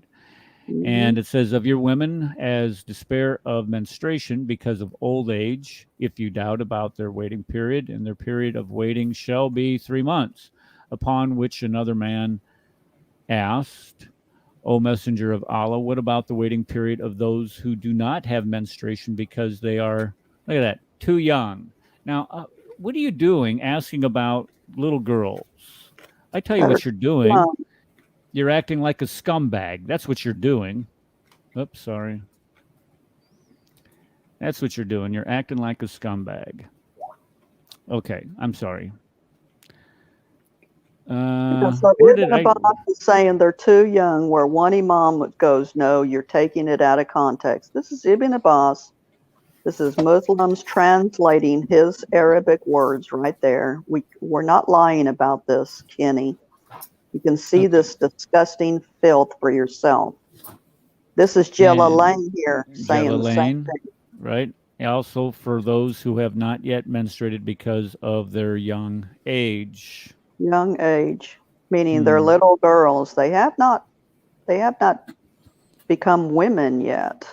And just because they first start their period you don't mean they're ready to be taken and do wifely duties and even have sex. It's too young. 14, you're still in high school. Those 14, that's middle school. When I was teaching eighth graders, that was their eighth grade. That's eighth grade. Okay, there you go. Sickos. Mm-hmm. Okay, who's this next one? Abbas. And Ibn says, a Abbas messenger of did the Allah. What same about thing. the waiting period of those who do not have menstruation because they are too young? Because of the young age, their waiting period is 3 months. I mean, come on. What do you? This is what they're doing is let's make sure everybody knows that Tasfir is is not an interpretation. Commentary. There you go. That's what I'm looking for. Commentary on what the Quran says, and these are the best, the most popular commentators on the Quran. Yeah, the earliest guys after Muhammad. Here's Ibn Abbas again. Waiting period. Yeah, okay. This guy is trying to say Islam is the only way to salvation. Oh, really? So salvation equals that you can have sex with a little girl? Hold on. Would you get how about E10.3? What's that? That's page you're talking Reliance in Reliance of the Traveler. 10.3. What does that say? 80. 10.3. Page 80. E10.3. 10.4. When a woman who has been made love to performs the purificatory bath, and the male sperm afterward leaves her vagina, then she must repeat the ghusl if two conditions exist. A, that she is not a child, but rather old enough to have sexual gratification. Excuse me? Hold on. Let me get this up on the screen, Paul. He's sick. Sons of, oh, come on. So this is justification in Sharia. It's E10.3. It is page 80. Oh my gosh, this is sick. This is actually when I started reading Reliance of the Traveler, this is the first thing that caught my mind and horrified me. I expected a lot of the other things, and to be honest, I never thought that they would put it into their law, so that if you read A, that she is not a child. Okay, this is supposed to be her husband that she's just had sex with, and they're saying she's not a child, but old enough to have had sexual gratification. They're saying this was a prepubescent girl that a man who was married to her just raped. So she doesn't have to clean herself afterwards. That's what they're telling you. That is not a child, but rather old enough to have sexual gratifications and would be solely her husband's sperm. Doesn't that say everything about Islam? I mean, I'd love to hear some of these other people who comment and say, well, they're not, they'll say Aisha's 18 or other things. Like, so why did they write this? Yeah. In Sharia. Yeah, if this wasn't trying to what's the word I'm looking for here, where you try to make something law, if this wasn't trying to make this legal or trying to make some type of justification, have some type of legal ruling over what Muhammad did, why put this in? Legislate. Why would you try to legislate this through this is the number one reason why Islamic countries, this piece of the law is the number one reason why Islamic countries cannot legalize, make it illegal child marriage. They have to have, every place where they've attempted to make it illegal. The Islamic clerics get up in arms, and what they'll do is twist it. They'll put a slight twist. So they'll say the parents can make it legal by giving their approval. Every place that they have tried to institute this in Islamic countries, it gets shot down because Islamic law says you must allow a child to be married and have to have a 50-year-old or 60-year-old or a 70-year-old man to have sex with her. The prepubescent girls we're talking about. That is, and you notice there's no age defined here. That should Right. horrify every human being. Right. It just says that they have not yet menstruated. It just, yeah. And that's normally a young girl. Too young, immature. I think Ibn Kathir says immature or something like that, but I've got it in there. So they're showing them they're they're immature, they're too young. They're just little children. Yeah. And this, I mean, when you start thinking about the bottom line, why, I personally, the bottom line, why I personally reject whatever, I would always reject Muhammad as being any type of standard of conduct to follow, is because of this right here, is because of this sickness that has inspired so many people to try to legitimize and legislate, good word, Connie, legislate what he did. And trying to justify what he did. And so what do they do? Well, let's just go ahead and say that, if they're prepubescent, it's okay. Why? Because Muhammad did this to a prepubescent little girl. Yeah, I wouldn't doubt that Ilhan Omar would want to send something like that to the House floor, that you can marry prepubescent little girls, So we better get ready because they want to spread this filth around. Well, this is what it would lead to. I mean, if you think of if you follow the logical conclusion of all this, especially what has happened in several Supreme Court rulings within the last 2 decades, the first one is to legalize same-sex marriages in our country, make that legal, and say that it's okay to do that. Then they're turning around today and saying that you have to recognize people who want to change their genders and allow them to compete athletically, give them all full rights as somebody of the opposite gender from which they want to identify with. And then the next shoe to drop is going to be polygamy. You watch, it's going to be polygamy. They're going to say, look, you can marry as many women or men as you want to. And however it works out for you, that's fine. We as a country have no business telling you what marriage is and what marriage isn't. But after that, this is the what we would say the golden calf here, not the golden calf. What do you call the special pride? Well, it doesn't matter. Is the age limit? Is to say, especially if you're thinking about having a law or some type of legislative dictate saying that you can't commit Islamophobia without defining what Islamophobia is, it will be the age. And the reason why is because of this crap. I'm getting a lot of Skype messages here. Sorry, guys. Let me put this back on the screen.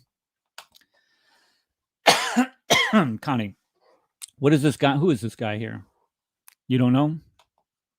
Oh yeah, I know. That's a guy that came on with Steve a while back. He won the lottery from Africa to come in America, and he's pushing Islam, and he doesn't even know anything about Islam because we try to, educate him and show him these things, and he just turns a blind eye. So Steve knows him. I forgot what his name was. Redwan. His name is Redwan. Yeah, Redwan. That's called Redwan, Fred. Yeah, Fred Wine. I mean, but he won the lottery to come to America, from Africa. And I've tried to minister to him embrace the kindness that brought you over here, that even, thought about doing lotteries to give you a better life for you and your children and your family. He's got a little one, and he is just pushing Islam, but he won't see what Ibn Abbas says or Jalalain or the Quran says. They just fight back.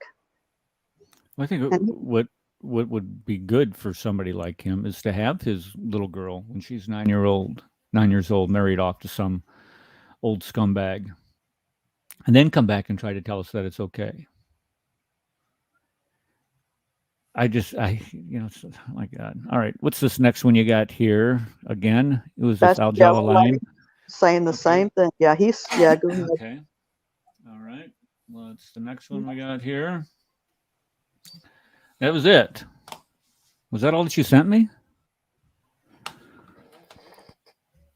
Doesn't seem right. No, I missed. Yeah, let me go up to the top here. I missed out a bunch of them here. Let me do this. Okay, I'm sorry. Okay, and this one says let's go back one. Maybe you prefaced it. Okay, so in those of your women have passed the age of monthly courses. Oh, this is from the Quran. Yeah, was it 65:4? Is that what this is here? Yes, it is. It's 64. 60. Okay, so and those who have no courses, they're still immature. Their Ida is 3 months. So she's just repeating what we were discussing. Golly. Sometimes I just suck. Sorry. Yeah, it's on the internet. Islamic sources right there. And we're not making anything up. I can't make up this grossness. This is what I want my son, to be delivered from. And he's seeing it little by little. He was actually sodomized, as a child in Syria.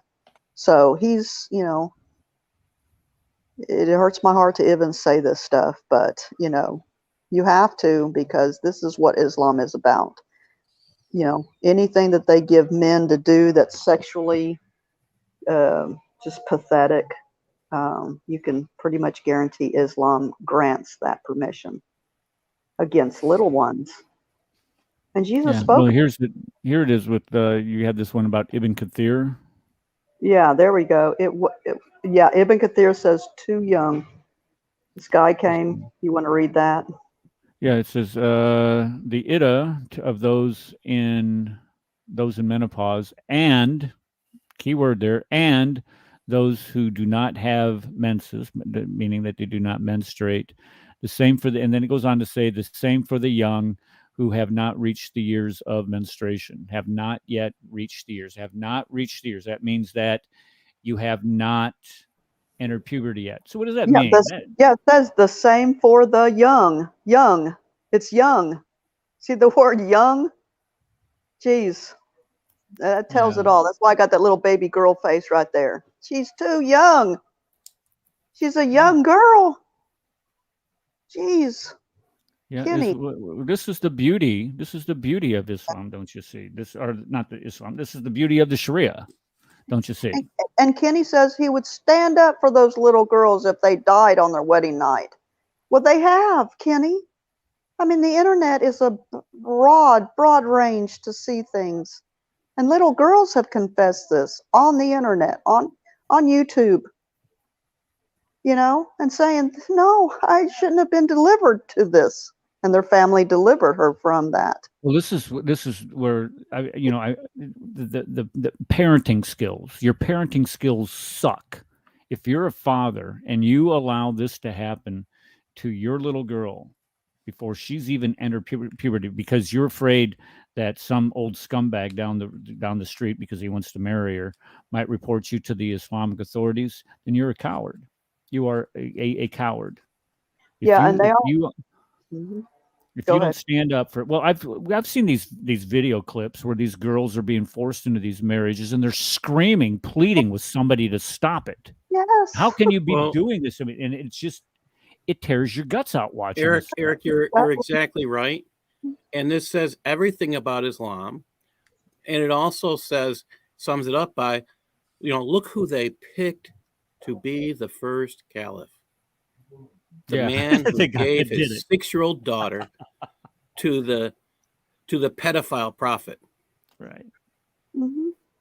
And see this one, I made this meme. Show that meme back, if you please. Sorry, there you go.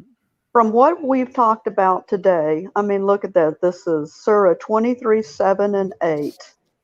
But whosoever seeks beyond that, meaning what Allah says, what Muhammad says, then those are the transgressors. So, in a sense, but whosoever seeks beyond that, meaning I'm going to come against little prepubescent girls being sold off for marriage.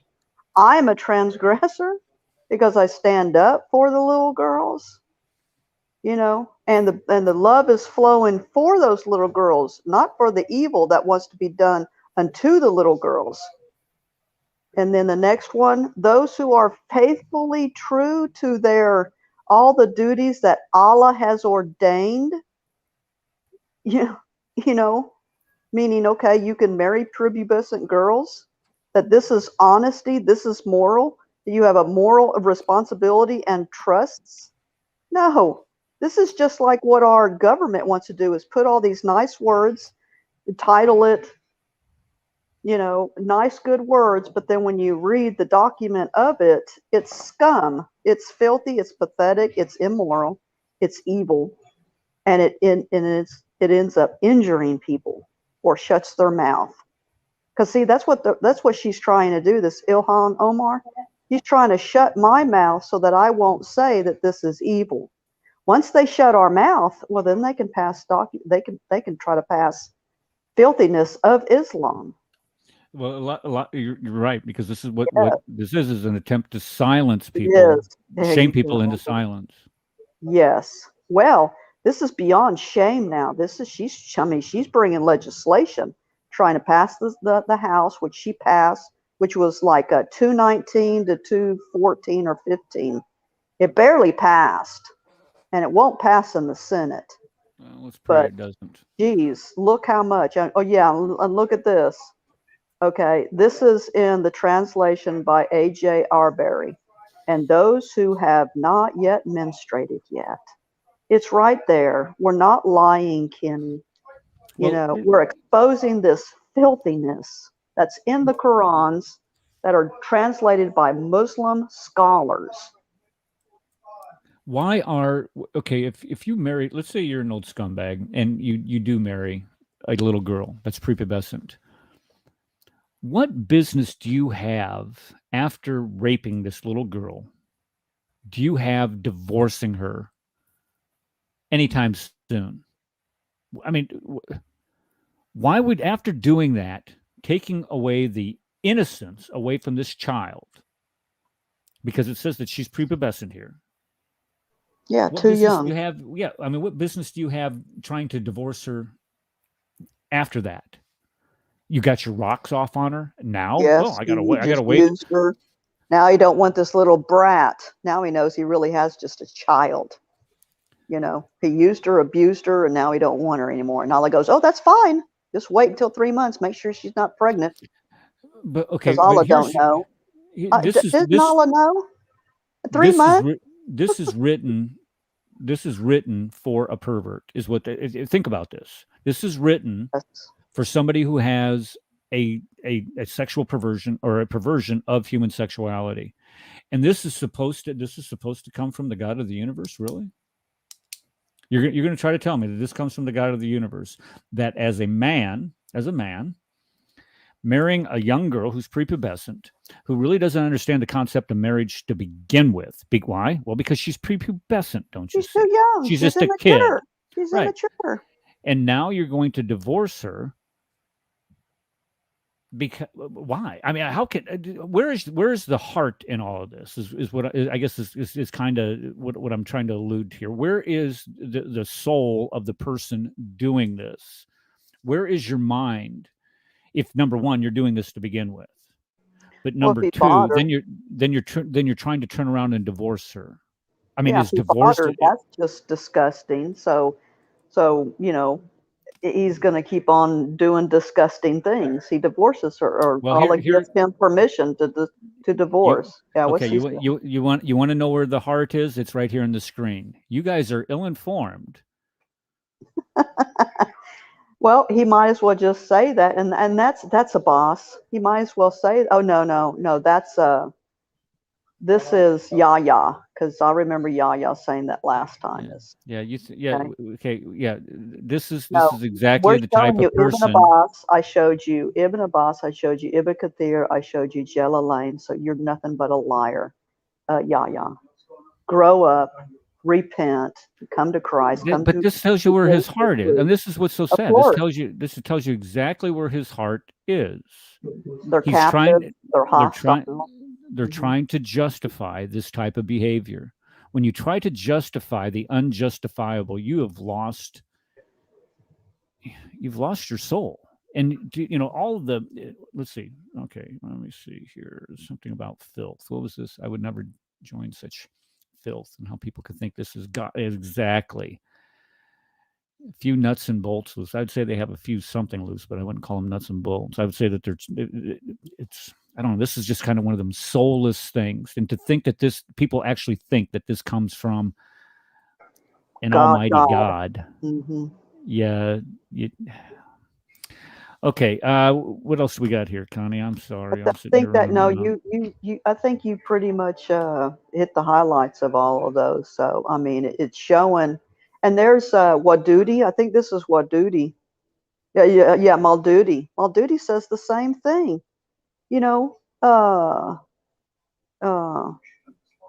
Neither of those women, okay, nor of those girls, not women. Remember what, a couple weeks ago?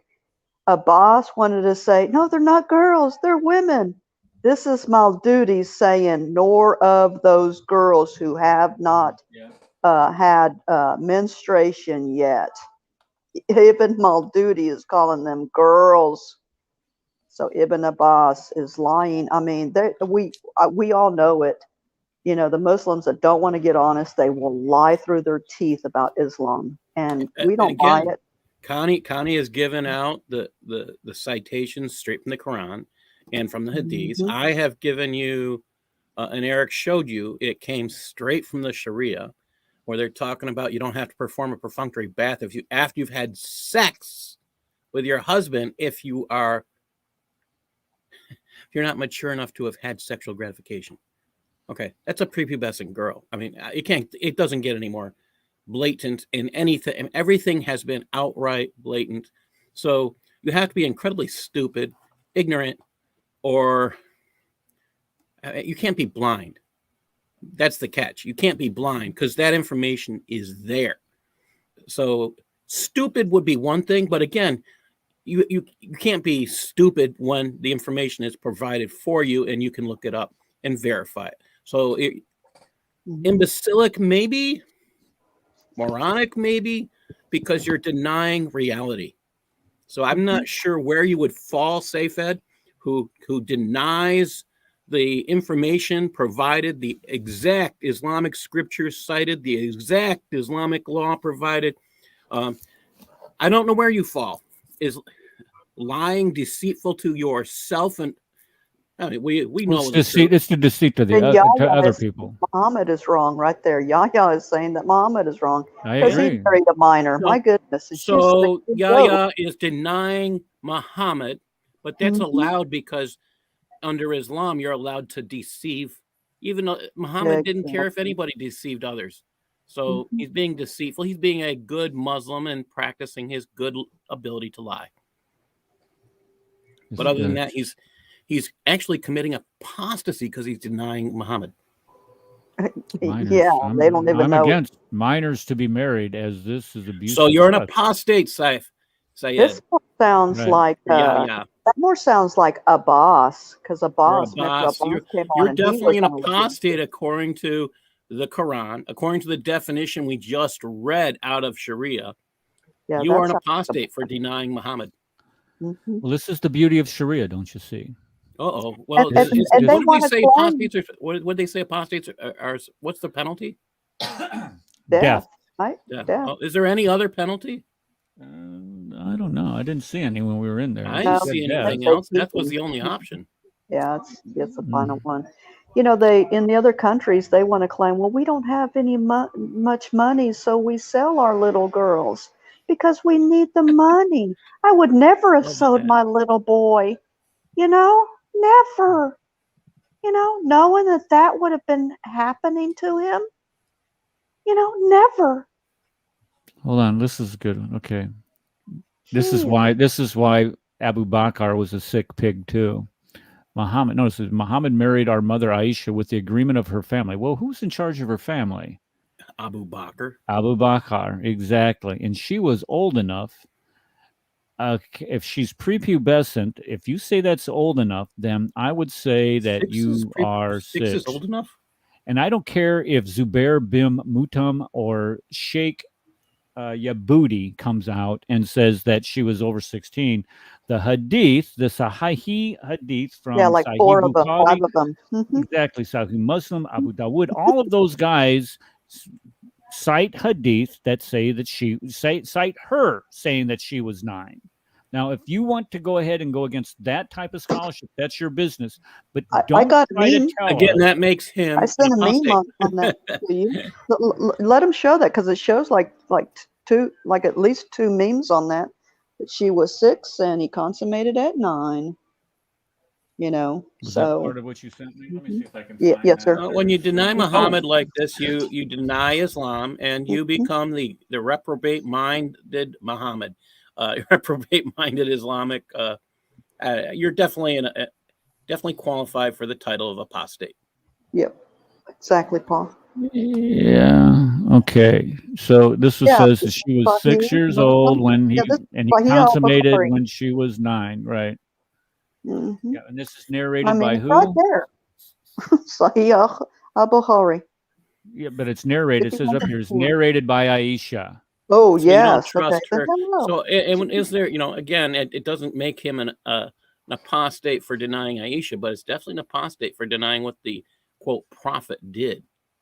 Yeah, this is. I mean, this is just. It's sad. I want to before we go. I want to do one more thing here, and I'm sorry. Those are. This is, okay. Just so you guys know, if you guys have a show or you got something you want to have like an introduction made, ask Connie. Now I can promise you. I can promise you. Okay. Well, I'm going to tell you right now. I can promise you, it's not going to be as good as this one that she made for this. This is like this is epic. What we did with the one with the hair. I mean, it's you're going to get something second rate, but it's not going to be. And don't be disappointed. Don't hate or anything. All right. Okay, let's talk about marriage before we go here, because I want to add another drop to my pristine glass of refreshing water. Marriage. Now, listen. Look at this. It says that it is unlawful for a Muslim man to marry who? A Zoroastrian woman, an idol worshiper, or an apostate from Islam, or Adam seeker. Murtad. He refers to himself as the world's favorite murtad. And then it goes on to say, or a woman with one parent who is Jewish or Christian while the other is Zoroastrian. So if you have a mixed marriage, let's say a mixed marriage of parents, then you can't marry that person either. But look what it says down below there. It is not lawful or valid for a Muslim man to be married to any woman who is either a Muslim, Christian, or Jew, nor is it lawful or valid for a Muslim woman to be married to anyone besides a Muslim. So here it's saying let me go ahead and draw here. I want to make sure it's not lawful or valid.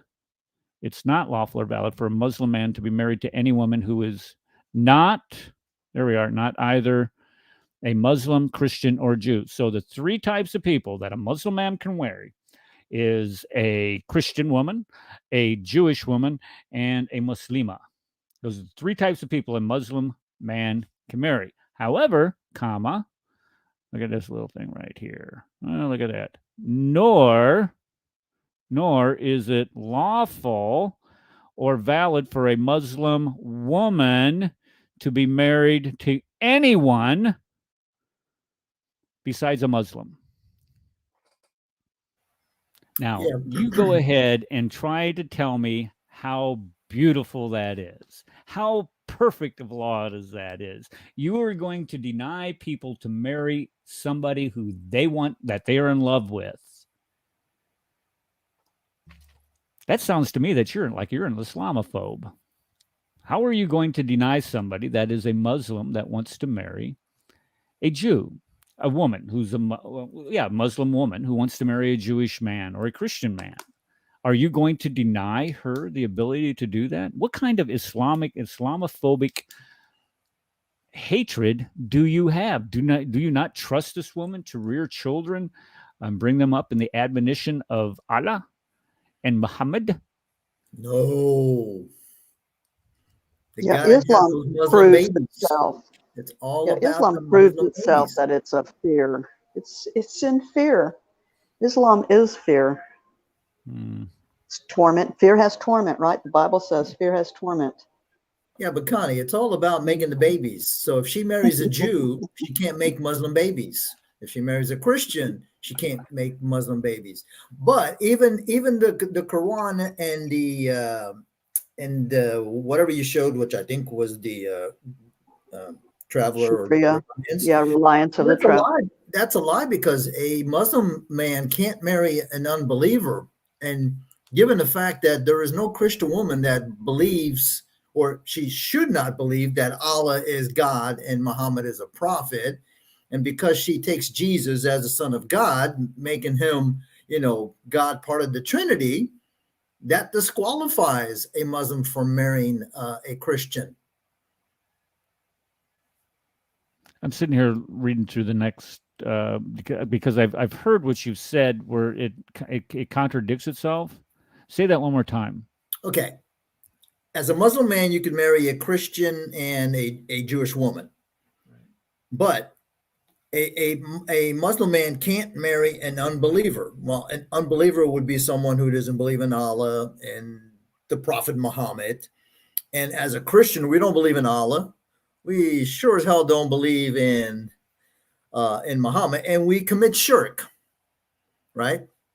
Because Jesus, for Christians, is God, part of the triune head, right? Well, we also commit the say not three, because we have, the Father, the Son, and the Holy Spirit. So, well, it does.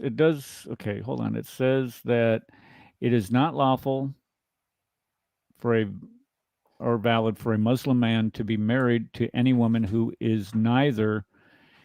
Okay, so who is either. Okay, so that would be anyone. Let me put this back up here. Sorry.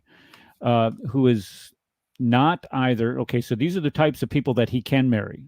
A Muslim woman, a Christian, and and a Jewish woman. Right. Okay. And then it goes on to say Muslim women cannot be married to anyone besides a Muslim man.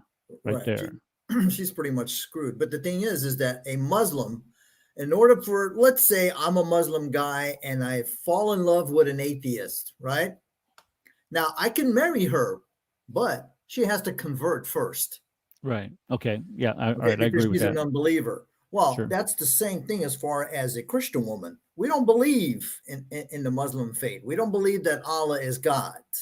We don't believe that she doesn't believe that Muhammad is the prophet, and she would believe that Jesus is the Son of God, aka God. But here's also there was something else that I had come across.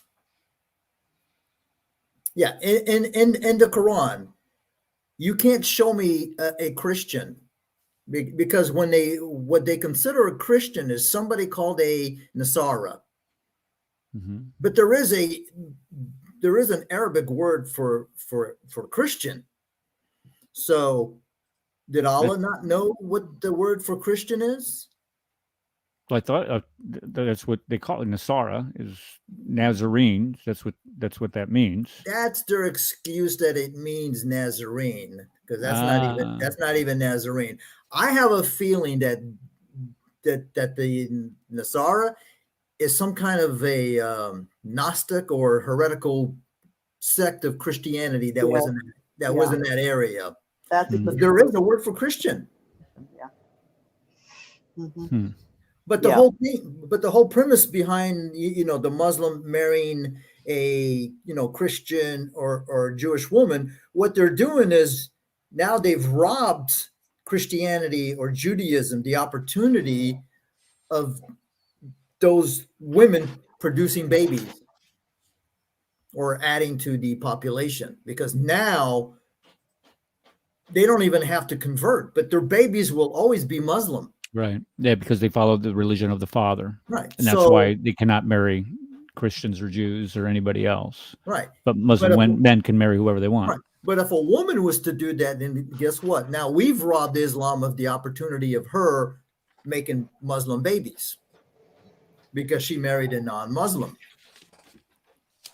And yeah, Abbas puts it, our woman our women as if they're possessions, and that's how Islam's language is. That's not So a boss. your right hand possesses, so that yeah. means the women. Yeah.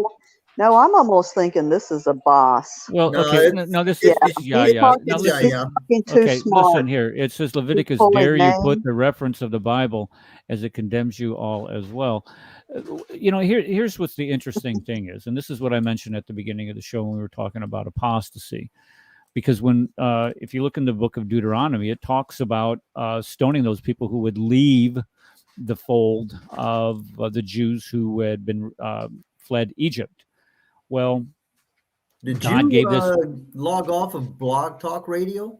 Yeah, I get okay. it. I did it accidentally, so I got a lot. What time is it? Oh my goodness! 2 minutes so and 2 hours and 4 minutes. Well, Well, we're gonna have to wrap this up because the file can't be too big.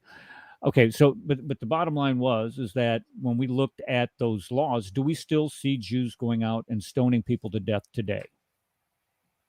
And the answer is no. What about Christians who claim to follow the teachings of the Old Testament? Are we out there stoning people to death today? Do we see this today? Nope. So what they want us to do is they want us to forget about everything that comes in between all of that. Like, I don't know, maybe the Davidic covenant. I don't know, maybe about the new covenant that we find in Christ. Those small little things that come into play there. That's what they want you to forget when they say, "Oh, go to Leviticus, go to Deuteronomy," and all these Mosaic writings. Then they claim, well, Moses didn't write that. They've been too corrupted. We don't know what's in there. But forget all of that. But what they don't do is tell you what they do in Islam today. And that is they go out and they kill people who commit apostasy. And it isn't just leaving. Yeah, it isn't just leaving. Right. Mm-hmm. Committing apostasy isn't just leaving Islam. Those are people like myself who criticize Muhammad, criticize Islam. And I have some other notes that I was going to present today. Don't have time to it, but you could sit there and say all you want that. Oh, well, that's just that not too many people believe that. That's horse hockey, because there are pluralities in countries, Muslim majority countries, that believe that non-believers should also be subjected to Islamic law, which means that you cannot criticize Islam. You cannot criticize Muhammad. So when you start saying, what is all these things? Deuteronomy, look at there. Look at, dare you reference the Bible. Look at shut up. I mean, you're a joke. And the reason what is you're trying to do is you're trying to play on people's ignorances of everything that has come after that. Sharia demands everyone submit to it. It's not just for Muslims. I mean, if that's in the beginning of Sharia, it's for the world to accept. It's not for just Muslims. Okay, hold on. What do we got here? Okay, Jesus says any divorce who married again is committing adultery. No, that's not what he says. But then again, I wouldn't expect you to get it correct. I mean, the biblical exegesis by Yahya. Yeah, we're really going to believe that. That's not what it says. I know that's not what it says, but you can go ahead and think that's what it says. But it doesn't say that. It says something very, very important along with that. But you wouldn't be interested in that because what you want to do is you want to justify what that reprobate you call a prophet did, who actually married the divorced wife of his adopted son after, how does it work? After he had been done with his uses for her or something along those. He was done using her is basically what it says. That's what marriage is according to your prophet. Okay. Who else has something to add today? Isa, you and your Santa hat. We can't take you seriously if you're going to come on camera wearing that again. Do you have anything to add to the show today? Isa. Isa, I don't know if he's there. John Isaac. John Yes, I'm here. John is always there. You know what, John? You know what? I know you're probably listening to a Clubhouse room, right? Simultaneously. No. I'm listening you're not? to you. I would like to add something in the apostasy law. Okay, go ahead. Maybe maybe you don't know, but apostasy law is applied for people who leave Islam, and announce that with loud voice we left Islam. Okay. One of the signs of leaving Islam that they don't pray, they don't go to Jum'ah prayers. the Friday prayers with all Muslims in the mosque.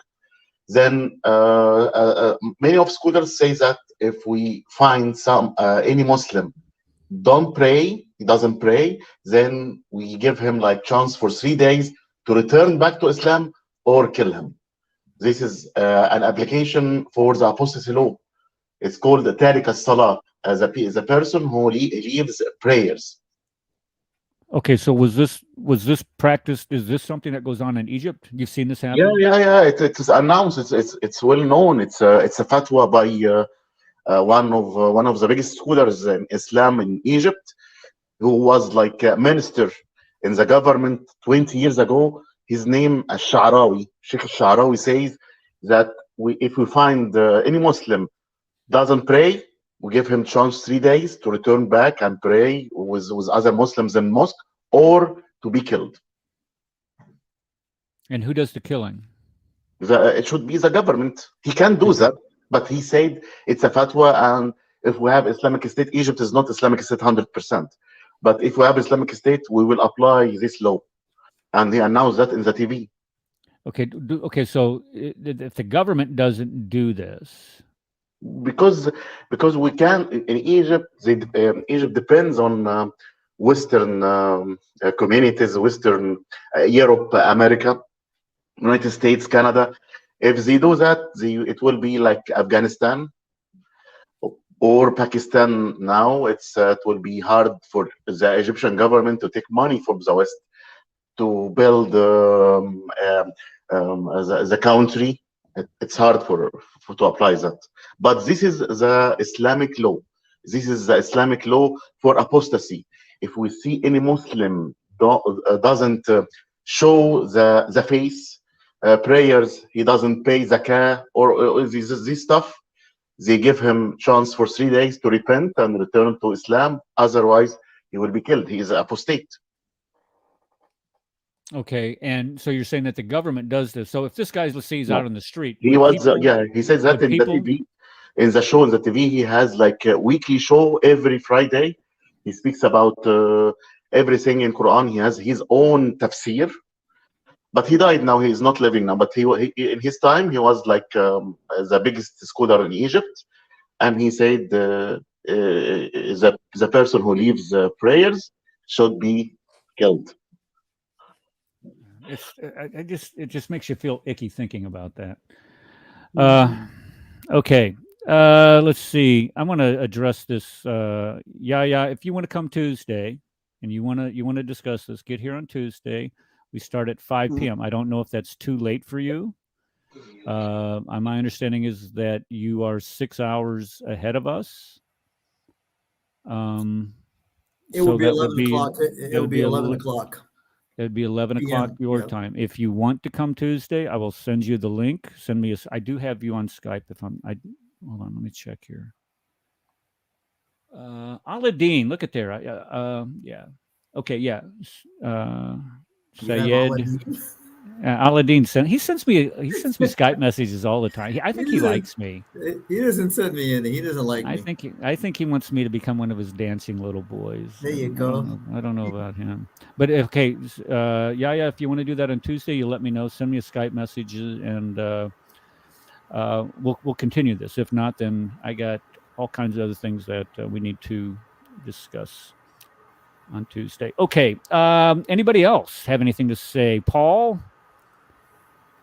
Yeah, we need to get a network together so we could do more shows, more panels. I think that what has to happen is more people need to buy, unfortunately, which means giving Islam some more money, but we need to buy and distribute this book called Reliance of the Traveler, and people need to share what's within it.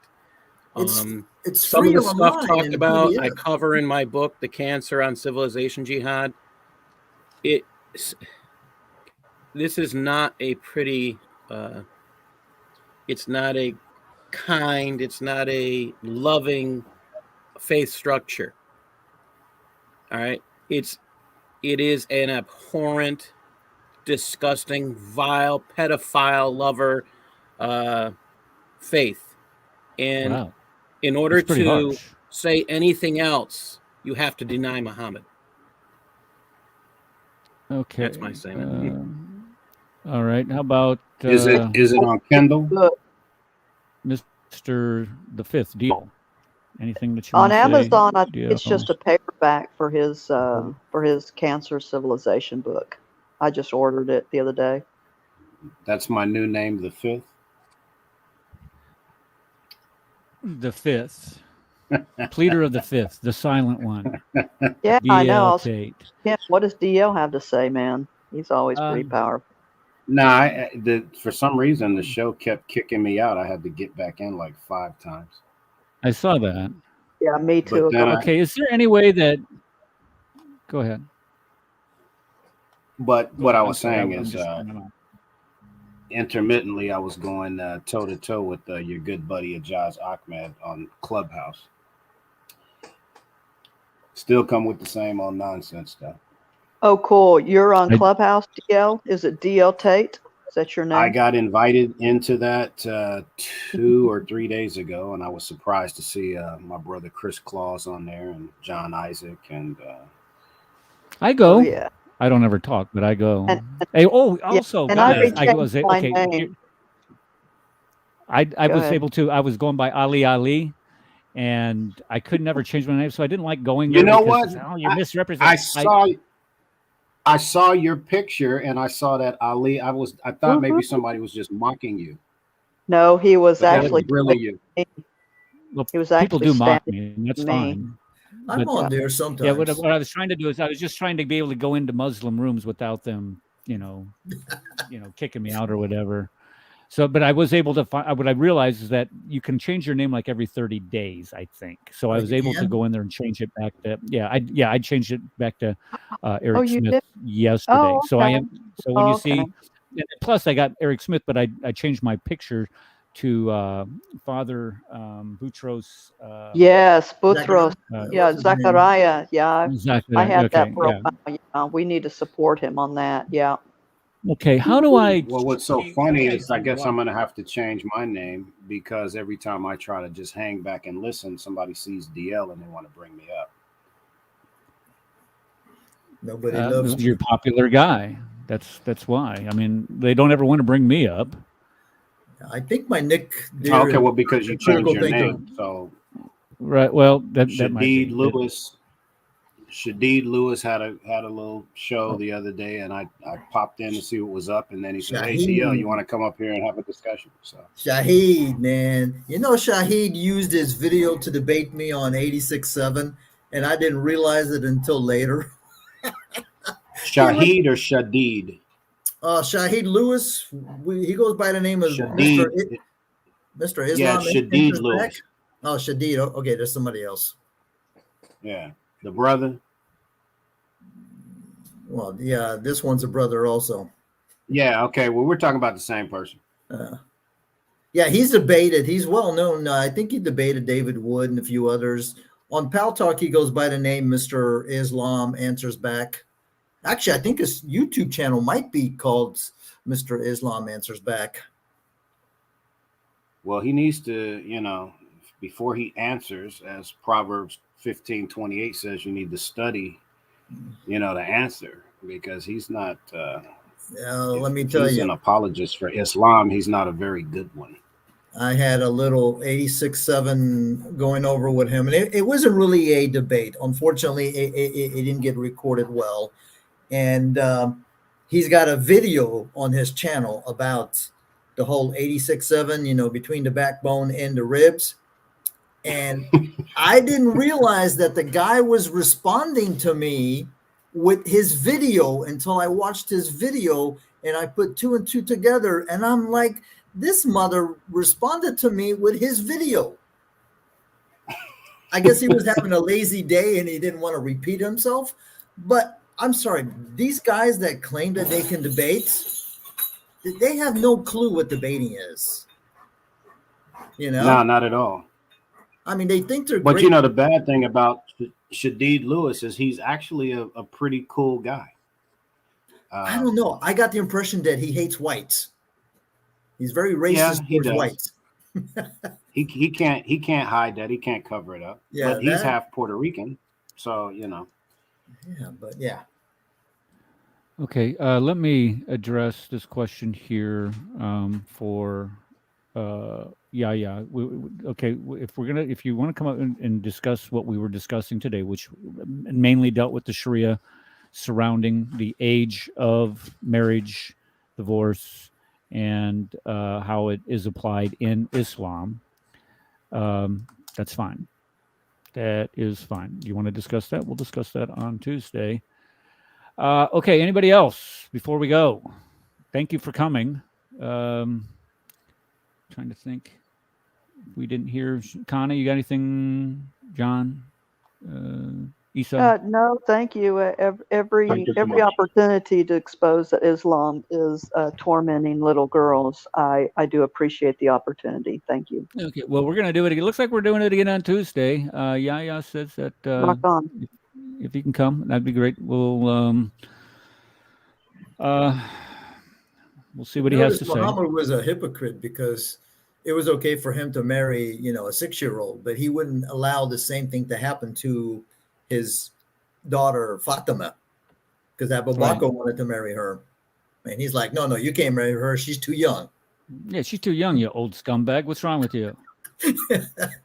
But it was okay for him to marry Abu Bakr's daughter. She's 25. I mean, come on. What do you go get somebody your own age?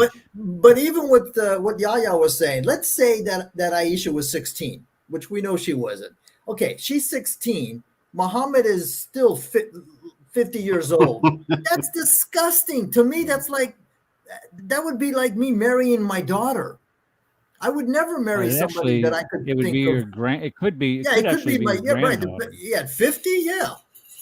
I mean, so 16, she just got out of driver's ed, man. It's still disgusting any way you look at it. And here's the thing. Why would you want to marry someone? They can't drive to begin. Why would you marry someone like that? Muslims like to say, but in the United States 100 years ago, you could marry a 7-year-old. But see, they're missing the point. Muhammad is the perfect example. Right. Yeah. Right? These guys, first of all, they have no proof that, let's say, these 12-year-olds were marrying 50-year-old guys.